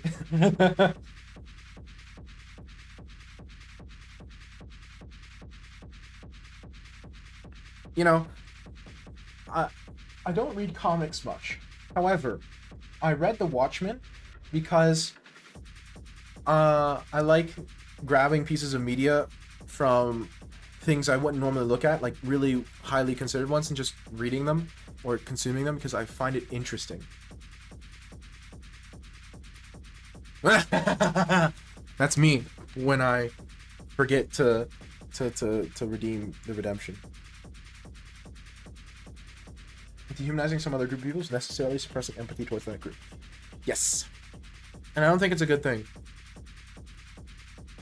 Because it's also never ending. You're always looking for the next person, next group to demonize. Because once you foster a community around enemies, you need to keep finding enemies.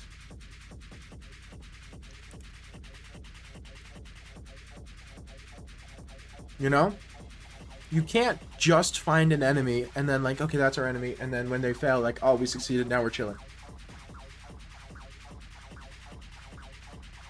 I don't think I'm a Tamagotchi. I'm a Tamagotchi. Don't like it either. Unfortunately, it's a tale as old as time and as common as grains of sand. Absolutely. What's the difference between a suggestion and a recommendation?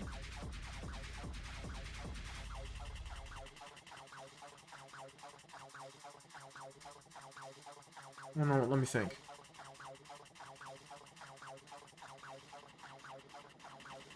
They're very similar.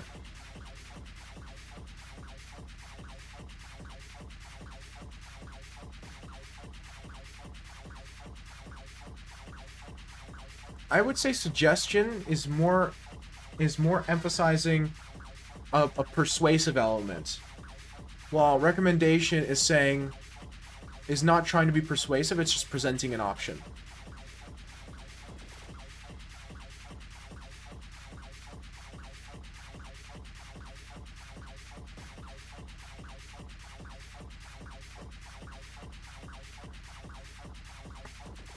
My mate's already bamboozled by the bait. I might have forced it too hard. No, that's a them issue.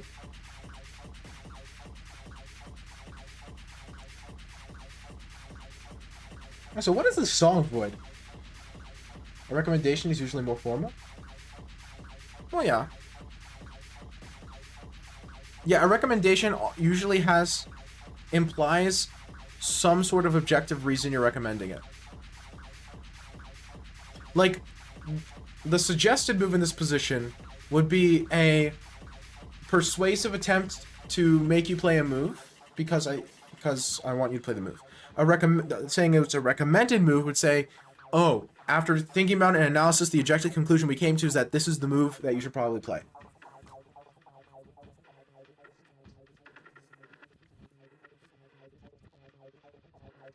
Kind of lost. It's a very subtle difference. Very subtle difference. That's even more subtle than above versus over, because in 99% of cases, substituting suggest for recommend would still result in a valid and correct sentence. If you say above 12, it sounds weird. But if you say my doctor suggested that I cut down on the calories, that does not sound weird.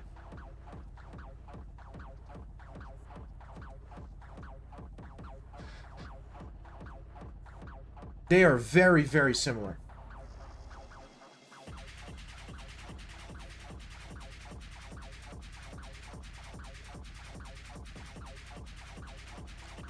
Wait, is on croissant an Electron app?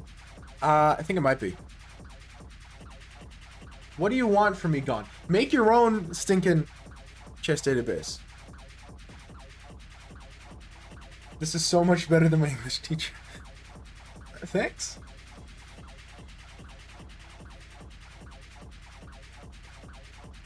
English is a very complicated language with a shockingly wide vocabulary, and so I'm learning new words very frequently myself.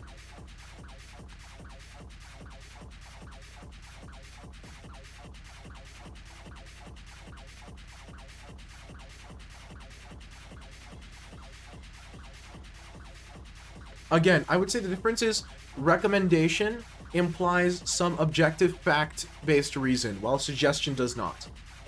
I would say that's the difference.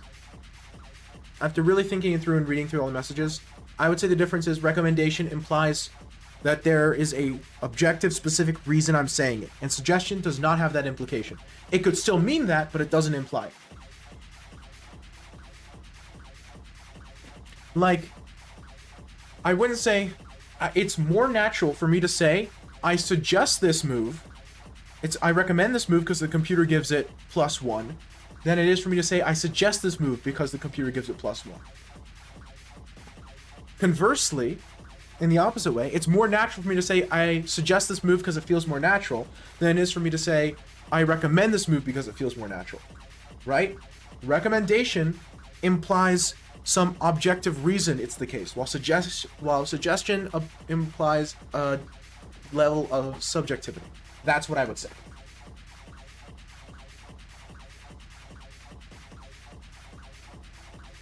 No, you're right, Check. You're right.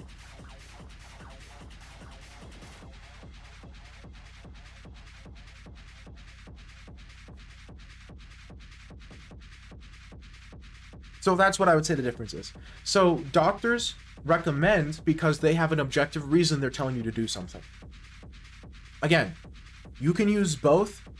You can substitute them whenever, and it will not be a problem. It will not even sound weird. But technically, there is a difference.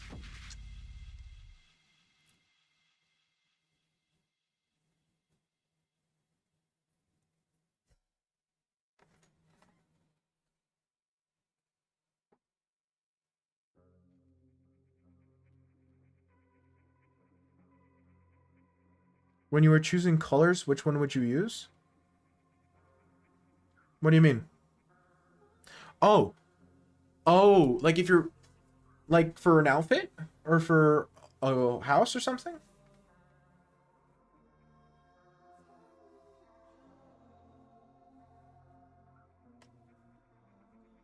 Was that what you mean? Imagine having 2,000 people here for just doing philosophy instead. Based. Like suggest or I recommend black.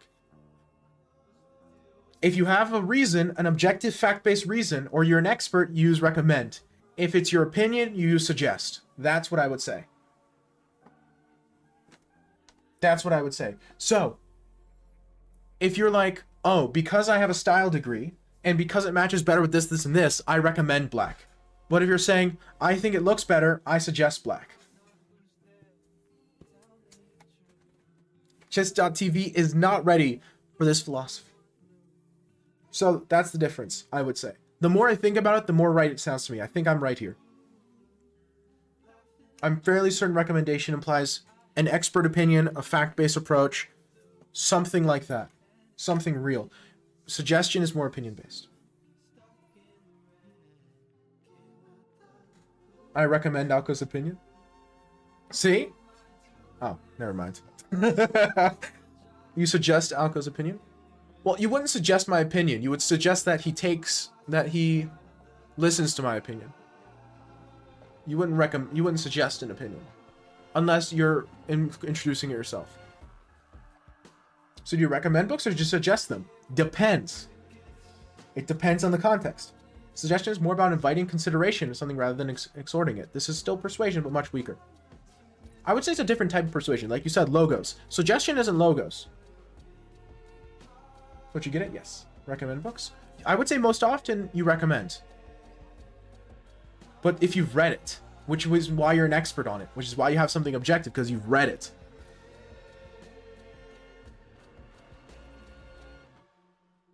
I recommend. Yeah, you wouldn't recommend a book you haven't read. You would suggest a book you haven't read. Meanwhile, you would recommend a book you've read.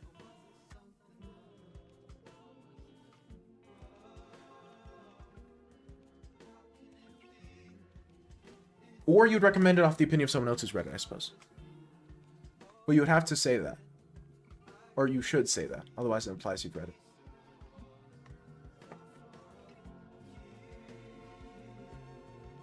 Appeals to logic or logos. I think you make a recommendation based on some other type of rhetoric as well.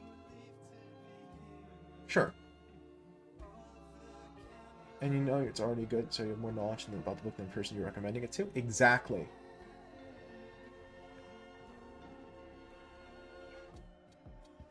Exactly.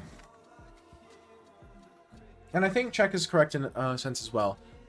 Recommendation is stronger, but I think the reason it's stronger is because it implies some expert approach or some factual reason, factual basis. And so I think he's right in the sense that it is stronger, but it's stronger specifically because of that. It's not just a stronger word like big versus giant, you know?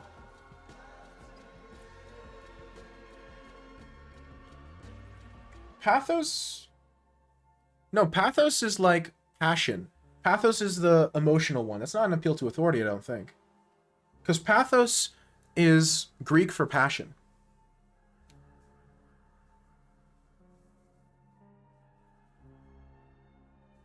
Third type? I do get the other two mixed up. Ethos. It was ethos, right? Wisechess.com suggesting arrows and not recommending? What do you mean?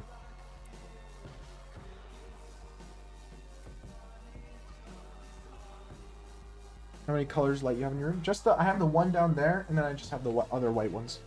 I don't have any. I technically have like some teal lights in my computer. But pathos appeals to emotion. Ethos appeals to authority. Does that sound right? It sounds right. Ethos, I'm pretty sure is authority. Suggestion arrows and game reviews?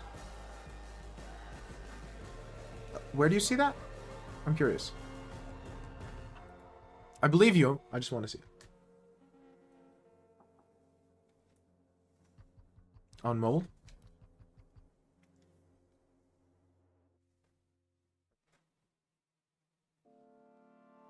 I want to see the context, because context is very important for language.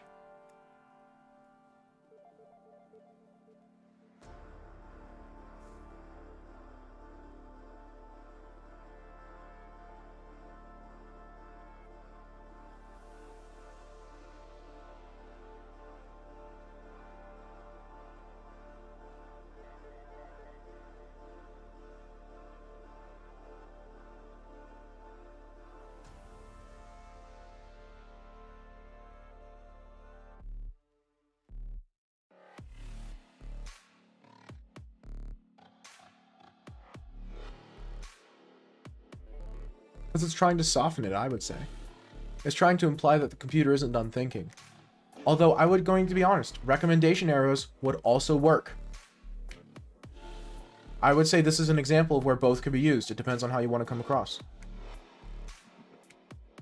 Suggestion is softer because it's not as domineering. It doesn't imply as much as a level of authority over the person reading.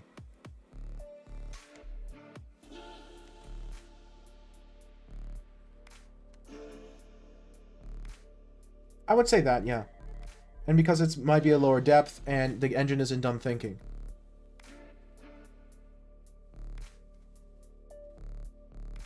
But again, I would very much say that in that context, you could use either one. And I actually would rather use recommendation in that context. If I were writing that, I would probably say recommendation, not suggestion.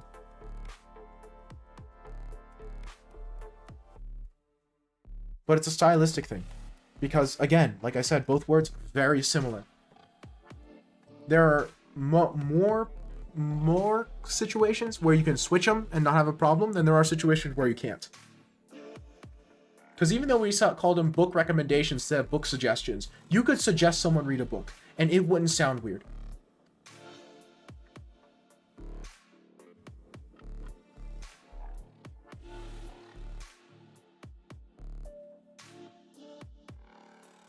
Again, recommendation puts your entire weight behind it in the way suggestion doesn't, but suggestion would still work. Like if someone asked me, I'm looking for a new book to read, what do you think? Have any suggestions? Have any recommendations? I would probably say I recommend this or that or the other, but I could also say, I suggest you read this. And it would work. I agree, machines recommend after exhaustive and opaque calculation, but almost never use suggestion for an algorithmically presented option. Yes. I would only use it if I were trying to emphasize how bad of a suggestion it was. Which is why I said it's used there to soften it. Which is what shows what makes language so complicated, is they're using a inherently maybe less correct option in order to change the way the setting sounds or comes across. Maybe not intentionally, maybe they didn't think about it, but that's what they did, right? At least subconsciously they said, recommendation, a little harsh. Suggestion. And they're a bunch of native English speakers.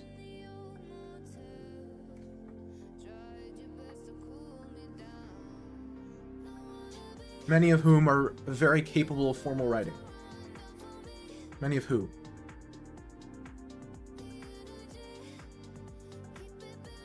Many of whom? No, it's many of whom in that case.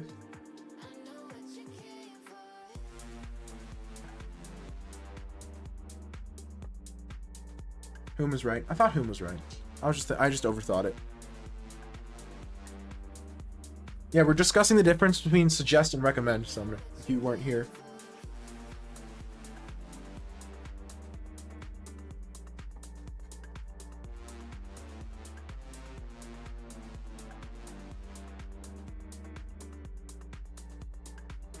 But again, I would use recommendation. But they're very much interchangeable.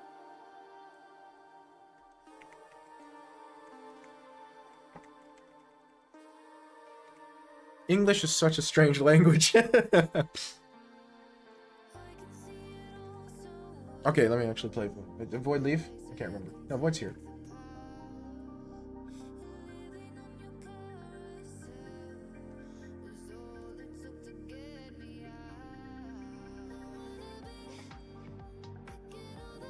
I find languages fascinating.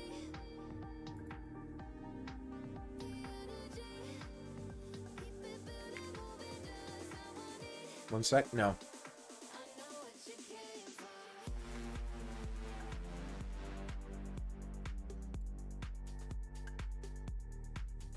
Who would be grammatically correct in this case? Whom isn't correct as an object? Many of whom. Many of whom sounds right, though. Give me a second.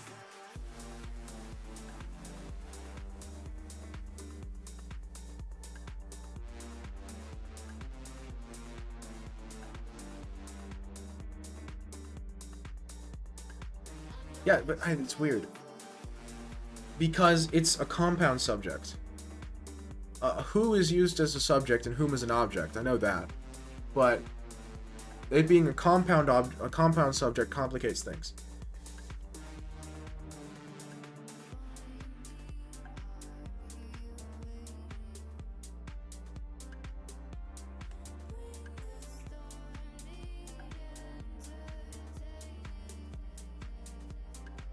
There's no verb, so I can't tell the subject and object in this case.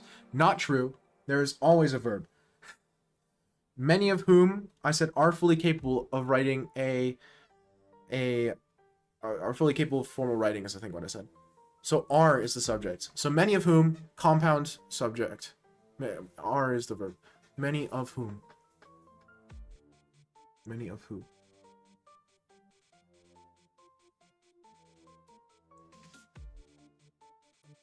Listen. You would not say many of we. You would say many of us. Us is not the subject form, it's the object form. It would be many of us. Right? It wouldn't be many of they, it would be many of them, which is also the object form. You use the object form here, not the subject form.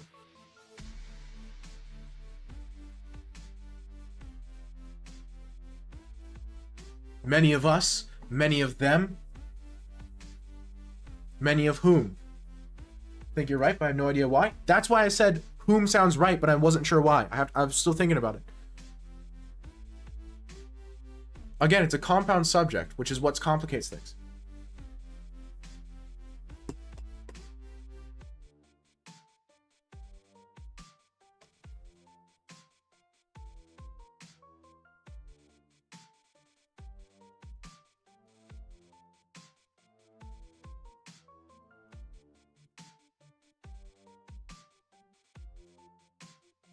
Oh, okay. Listen.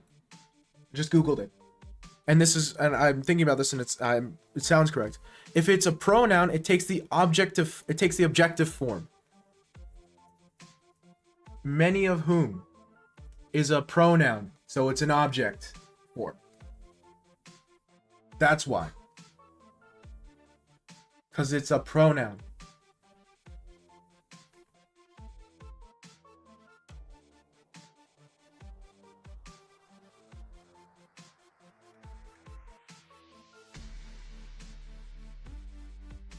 That's what it is. Interesting.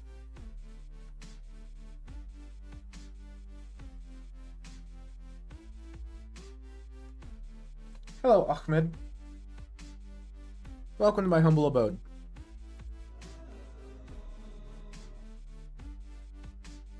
Hey, thank you for the follow.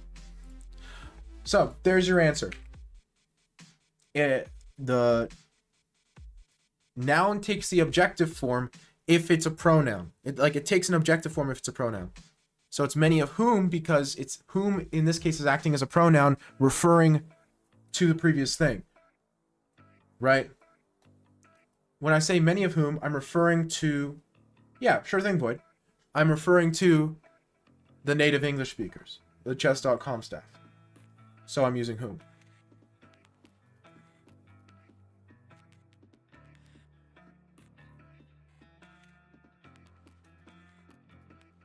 To whom it may concern. Wait.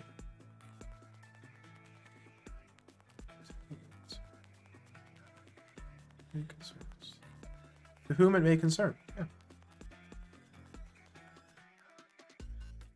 Interesting.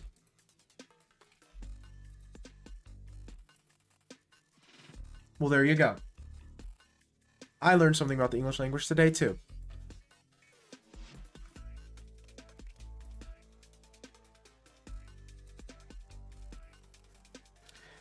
Who versus whom is such an interesting one.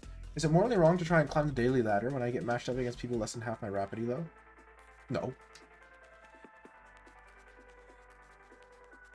The point of the elo system is that it shouldn't matter what rating of people you're playing against. It's always a fair fight in the sense that you're risking more elo by playing them. I don't think I'm following. What's special about the pronoun in this case? The fact that it is a pronoun. Where you said, who went to the store? That's not a pronoun. That's just a subject.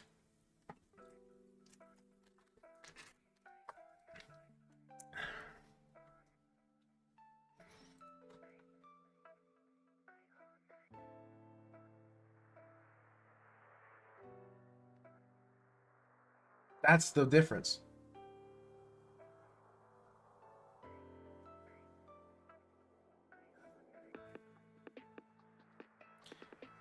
If I said many of whom are fully capable of writing formal English, you could respond inquisitively, many of who?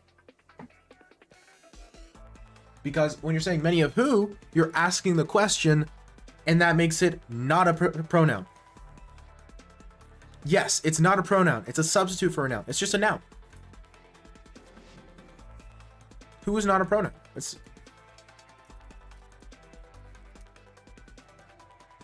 No, yeah, it's not a pronoun.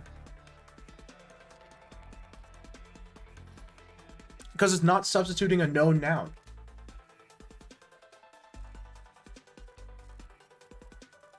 I don't think. And plus, wait, maybe it is a pronoun, but you can be an objective pronoun versus a... Hold on a second.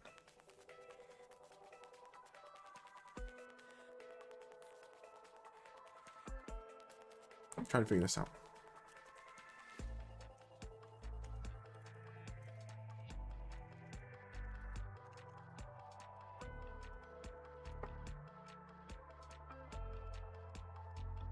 Subject pronoun. Us is an object pronoun using the object position.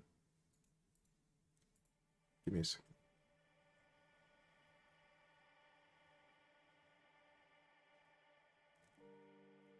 After a preposition, at least in most cases, use the objective form of the personal pronoun.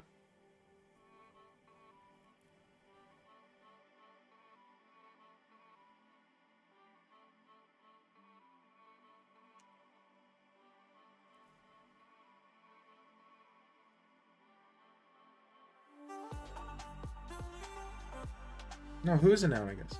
Who is a pronoun, I guess. Can I play you? Exclaim join the queue.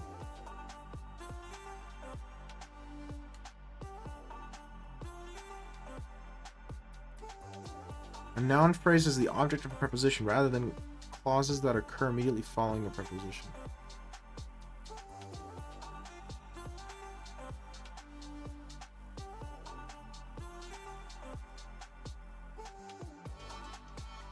The object of a preposition of, around, about, to, near, through, etc. takes the accusative case. Many of them. No, you're right. Boom, you're both in. Yeah, so the object of a preposition takes the accusative case regardless of context. So it's many of whom because it's the object of the preposition of. So it takes the objective case, which is whom.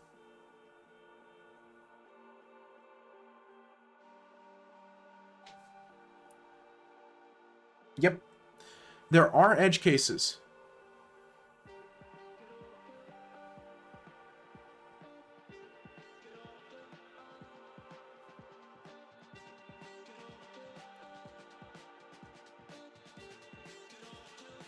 But in the majority of cases.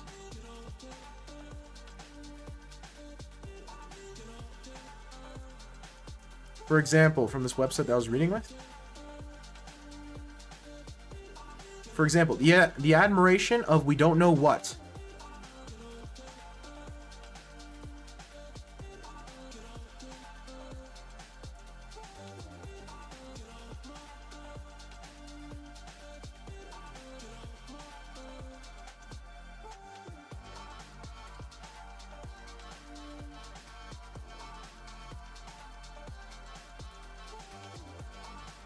Which is a weird edge case.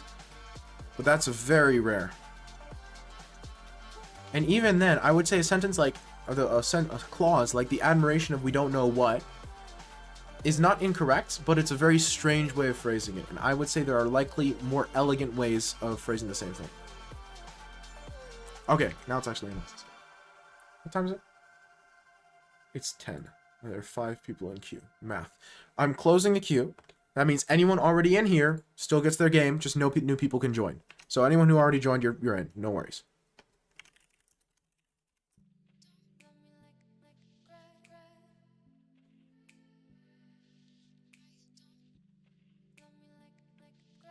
Okay, give me a second.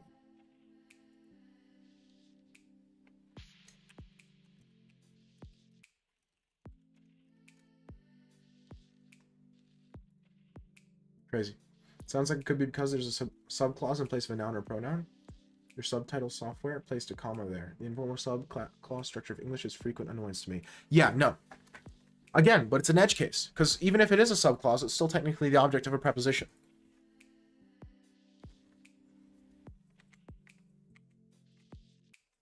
Again, it's just English edge cases being English edge cases. Unfortunately, there's not a whole lot you can do about that. E6, A3. Okay, sure. Nice E6. D3. D5. Love it. So far, so good. So far, so good. I would play H6. Lex. Ooh, that was a weird arm crack. Okay. I would have played H6 earlier in this position. Like, maybe even as early as here. Maybe not. But this bishop coming to G5 is such a natural move for white that I really do want to prevent it. Like, even in this position. So, H6 to me is a very natural move in a lot of these positions, just to prevent white from getting their ideal development. So, like, actually, it doesn't actually bother me. I'm not saying it bothers you. I'm saying, why give him the option? How's the chess? My chess is bad, but the viewer chess has been interesting. A lot of interesting games. We've also been discussing English grammar. I would say it's a new subject for stream, but it really isn't. Now especially... Oh, sorry. Spoilers. See? Look what I mean. Look what I mean. Why give him this option? I'm no good at that. I'm not amazing at it, but I find it fascinating, so I discuss it nonetheless. Which I would say applies to most things discussed on stream. The best way to start having an idea what you're talking about is to have no idea what you're talking about for a very long time.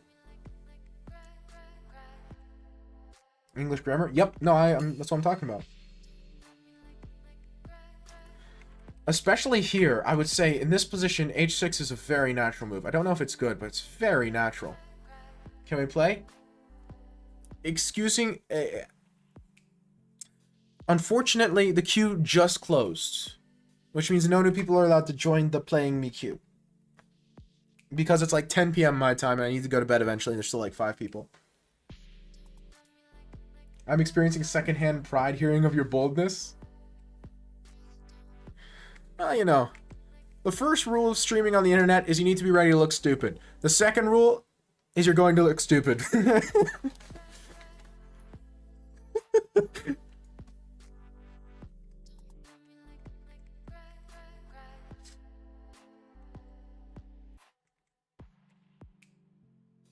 Hey, so we're already there.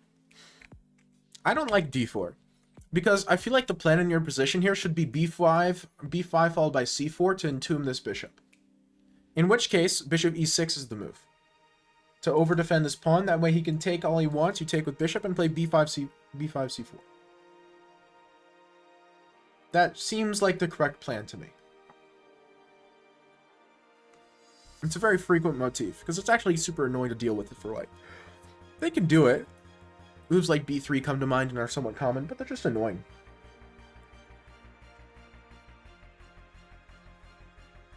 Bishop e6 didn't feel right.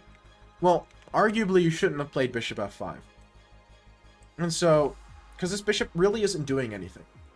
See, this is why it's important not to just play the move that looks the most active, but really sit back and think what is the most active. This bishop is actually not doing anything. It's not preventing any pawn from coming to this square. It's not preventing an advance. It's not pressurizing anything meaningful. It looks fancy, but it's not really accomplishing much. Small price to pay for fruitful conversation. So I would say that this bishop move looks more accurate, looks more active, but actually bishop e6 is more active. An edge case. Normally bishops on these squares are more active than bishops on these squares. But this was an edge case. This bishop's worse than this bishop. So bishop e6 was the correct move in general, because this is your plan, and this bishop doesn't contribute to any plan you have. Okay, so with that out of the way. Sure. Because see, look. Knight d5. That's an annoyance he wouldn't have had to deal with. Bishop g5. Bishop e5 looks far more natural.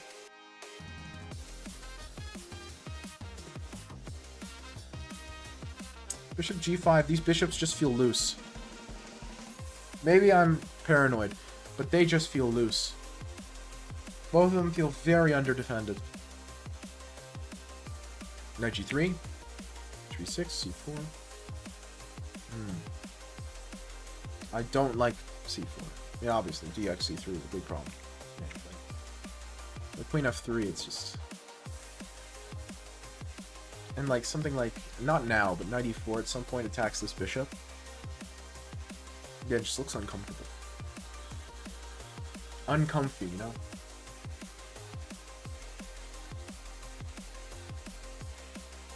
c4, c4, d takes, knight takes, bishop takes, rook takes, knight d4. I like a knight d4. Knight c4, bishop h6.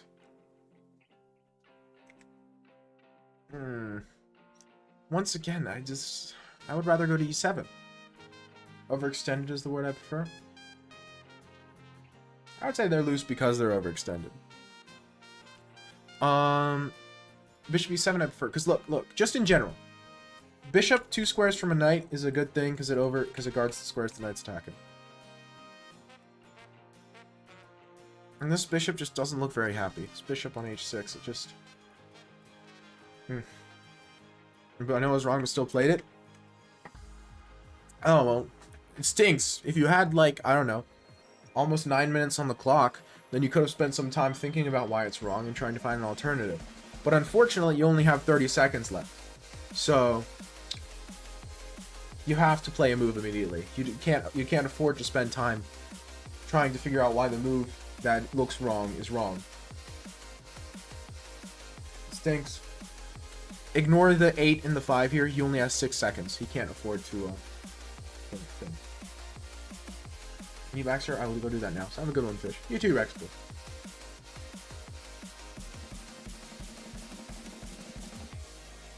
Six seconds too short. Bait? Yes, absolutely bait. Take me off the queue? You got it. Absolutely bait. He has 8 minutes and 56 seconds on the clock. For anyone who's watching on a screen too small or with my encoding options being too bad that you can't tell, he has 8 minutes 56 seconds, so I'm making fun of him. Bishop h6. b4. b6. I don't like b6 at all. Here's the problem with b6. He takes, you take. This pawn is now forever weak. Why? I have the stream on 140p. Didn't know. See, that's why I clarified. Because I watch streams at 140p all the time too. If I'm watching a stream, why am I wasting bandwidth? You know what I'm saying? Anyway. This pawn is forever weak for no reason. It was a cheap trick. Well, if your opponent had a lot of time, then playing cheap tricks would be a bad idea. But unfortunately, he has only 1 second, so he doesn't have time to look. /S because his opponent has 8 minutes and 41 seconds. Come on, my guy. This is bullet trick. Okay, he fell for it. Never mind.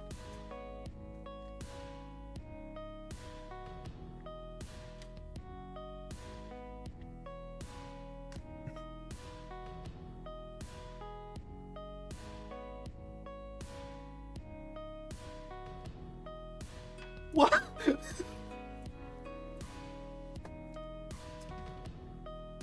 Never mind, I guess.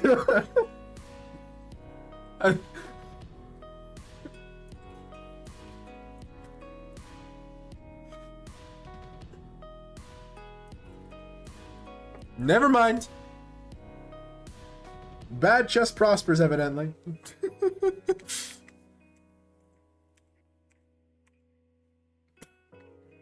And then he resigns. GG's.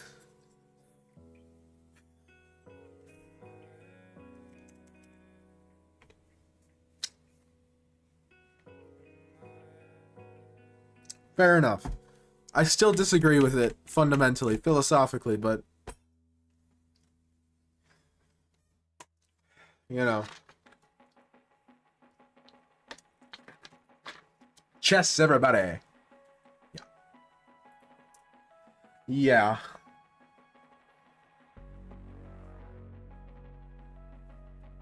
Sometimes, man. I try making a point, and I'm like, oh, I'm making a good point. I'm making a good point. I'm cooking with this point. And then, something like that happens. I'm like, oh, never mind. 3 plus 0. Guys, I'm playing 3 plus 0. Remind me. Because I'm going to end up playing too slowly and run out of time.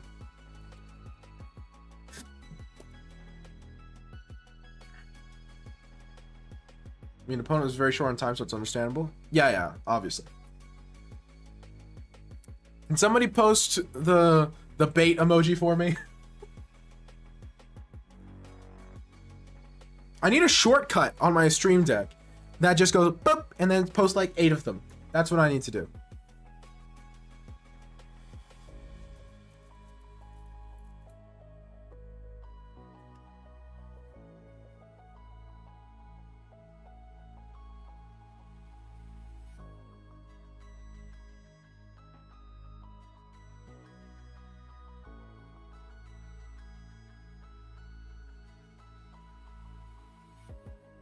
If you're going to give me the whole center, I'll take the whole center.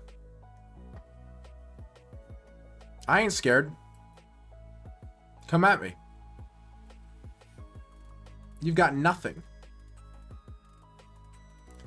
My secret auto mod keeps trying to tell me that the bait emoji is bad. Mouse slip? What was a mouse slip?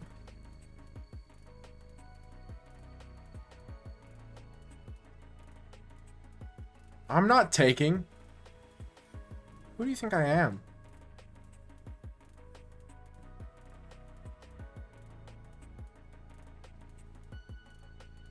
Okay, watch this, gamers.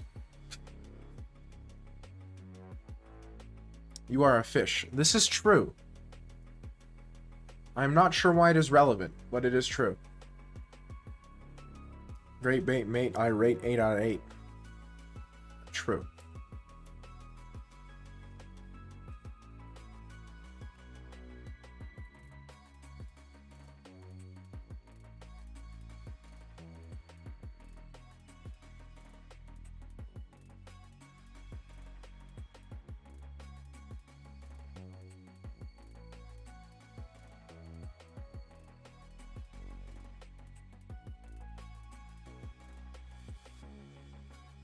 That one works too. Both are acceptable. I like the cheese one just because it's funny. To me, it's more comedic. But like, both are acceptable in my book.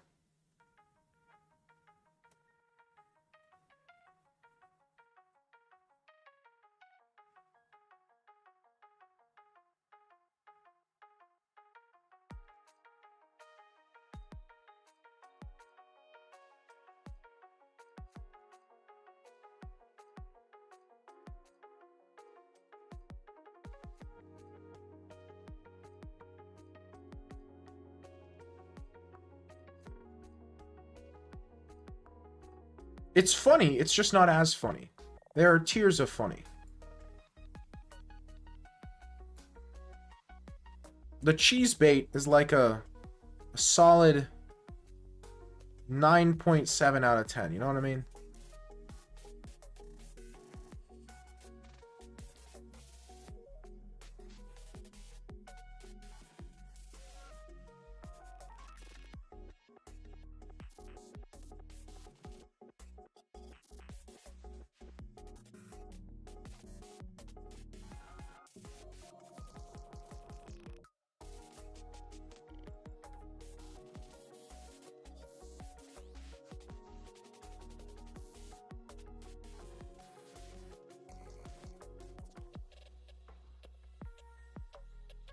Don't have enough time for this.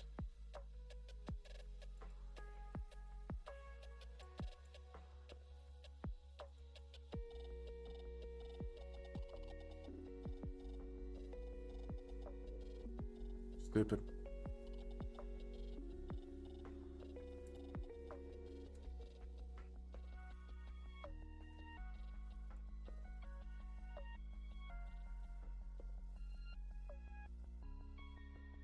Oh, piece of junk. I'm terrible at blitz, man. I'm just atrocious. Okay, one more. There was a draw, probably. Hi, can you play me?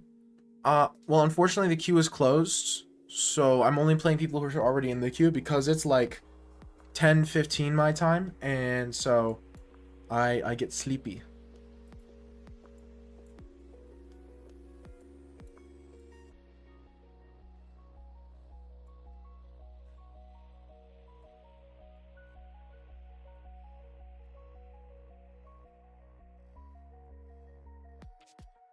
I have no idea what I'm doing. I'm just kind of playing moves.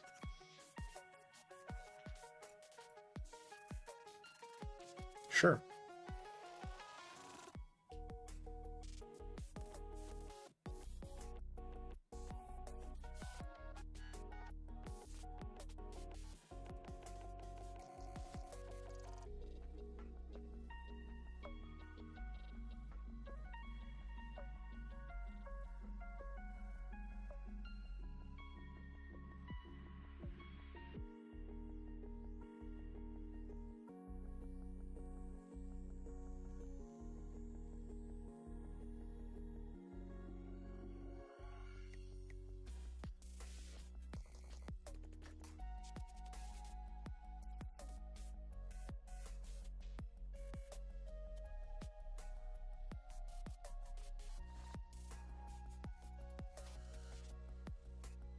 Give me one moment. I'm trying to figure out how I play this.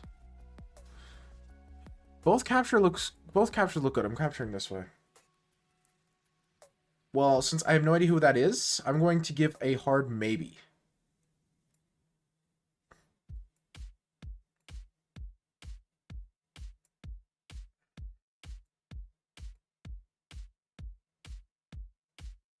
Try checking some. Well, I mean, this is chess. I'm trying to check. That's like the whole point. Oh, I missed a very good move. Flagged on my trackpad is crazy. I'm bad at blitz. You're playing, opponent's playing stupid a little bit. Well, you know, it's blitz. It's no increment blitz. Like, I mean, good chess is for slower time controls, right? All I know is my gut says maybe. I missed a very good move, which is very sad. I mean, I think it still works.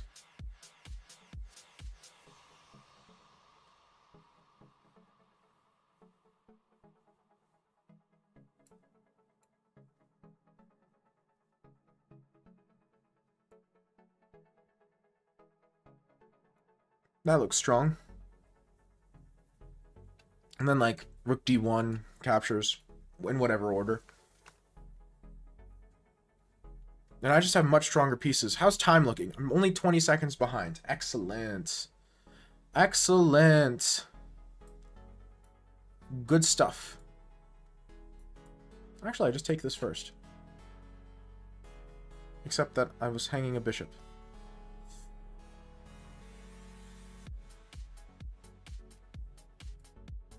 I'm balancing my emotions. Give me a second.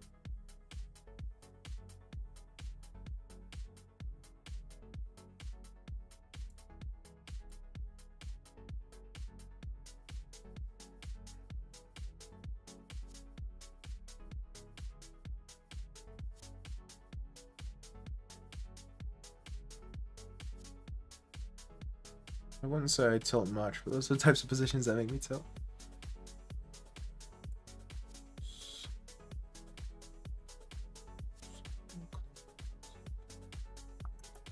Give me just a moment.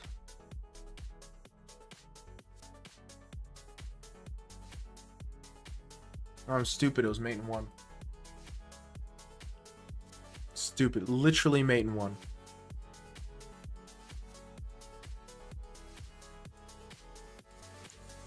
Yeah, true.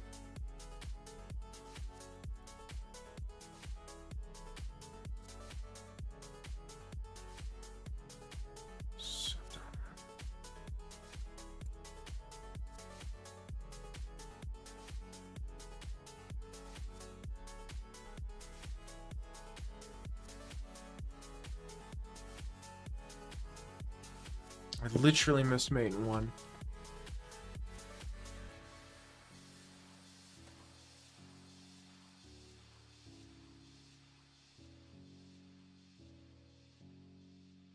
It's fine, I've got a plan.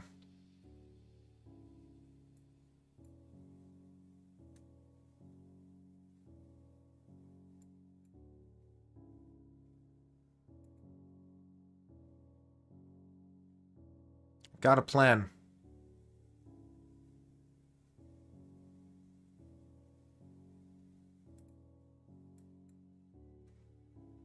Time, once again. My biggest problem.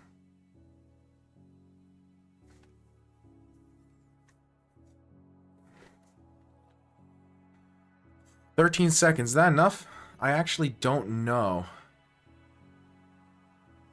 It's unclear to me. That was a stupid move.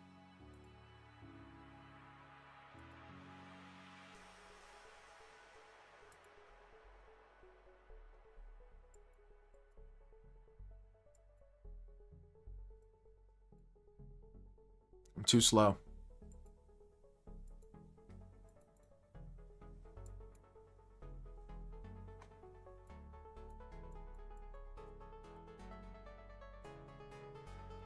I misslipped.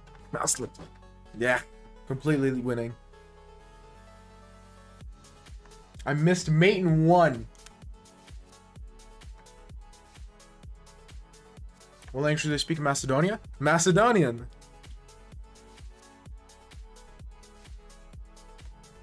You never know, right? If a country has their own language. We do. Literally missed mate in 1. Literally mate in 1. Okay. Next person.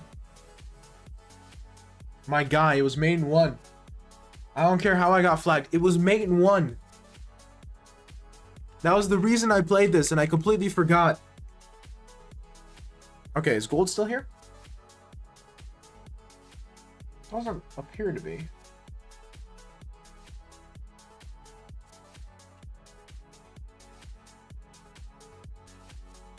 Night, Void.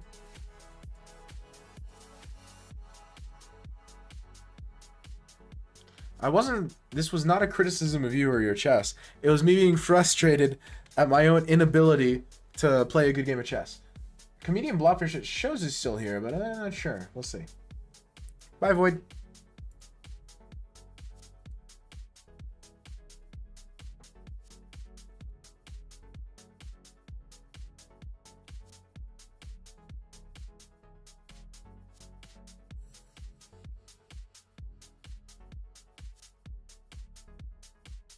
Don't even play the modern. My guy, I had mate in 1. I was completely winning like the entire game. I'm just so slow. And then I blundered a piece, but even after it wasn't that bad.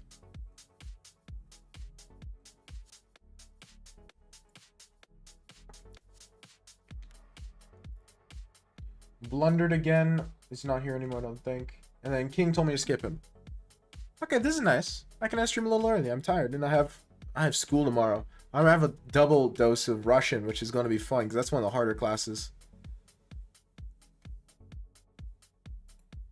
It might just be the hardest class I have currently because it's just learning Russian in Macedonian.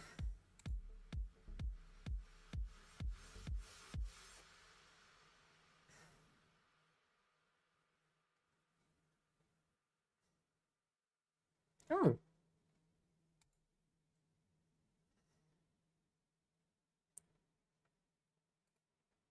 Oh, there's someone I know who's streaming. Excellent. And someone who's rated me a few times, but I don't think I've ever rated him. Perfect.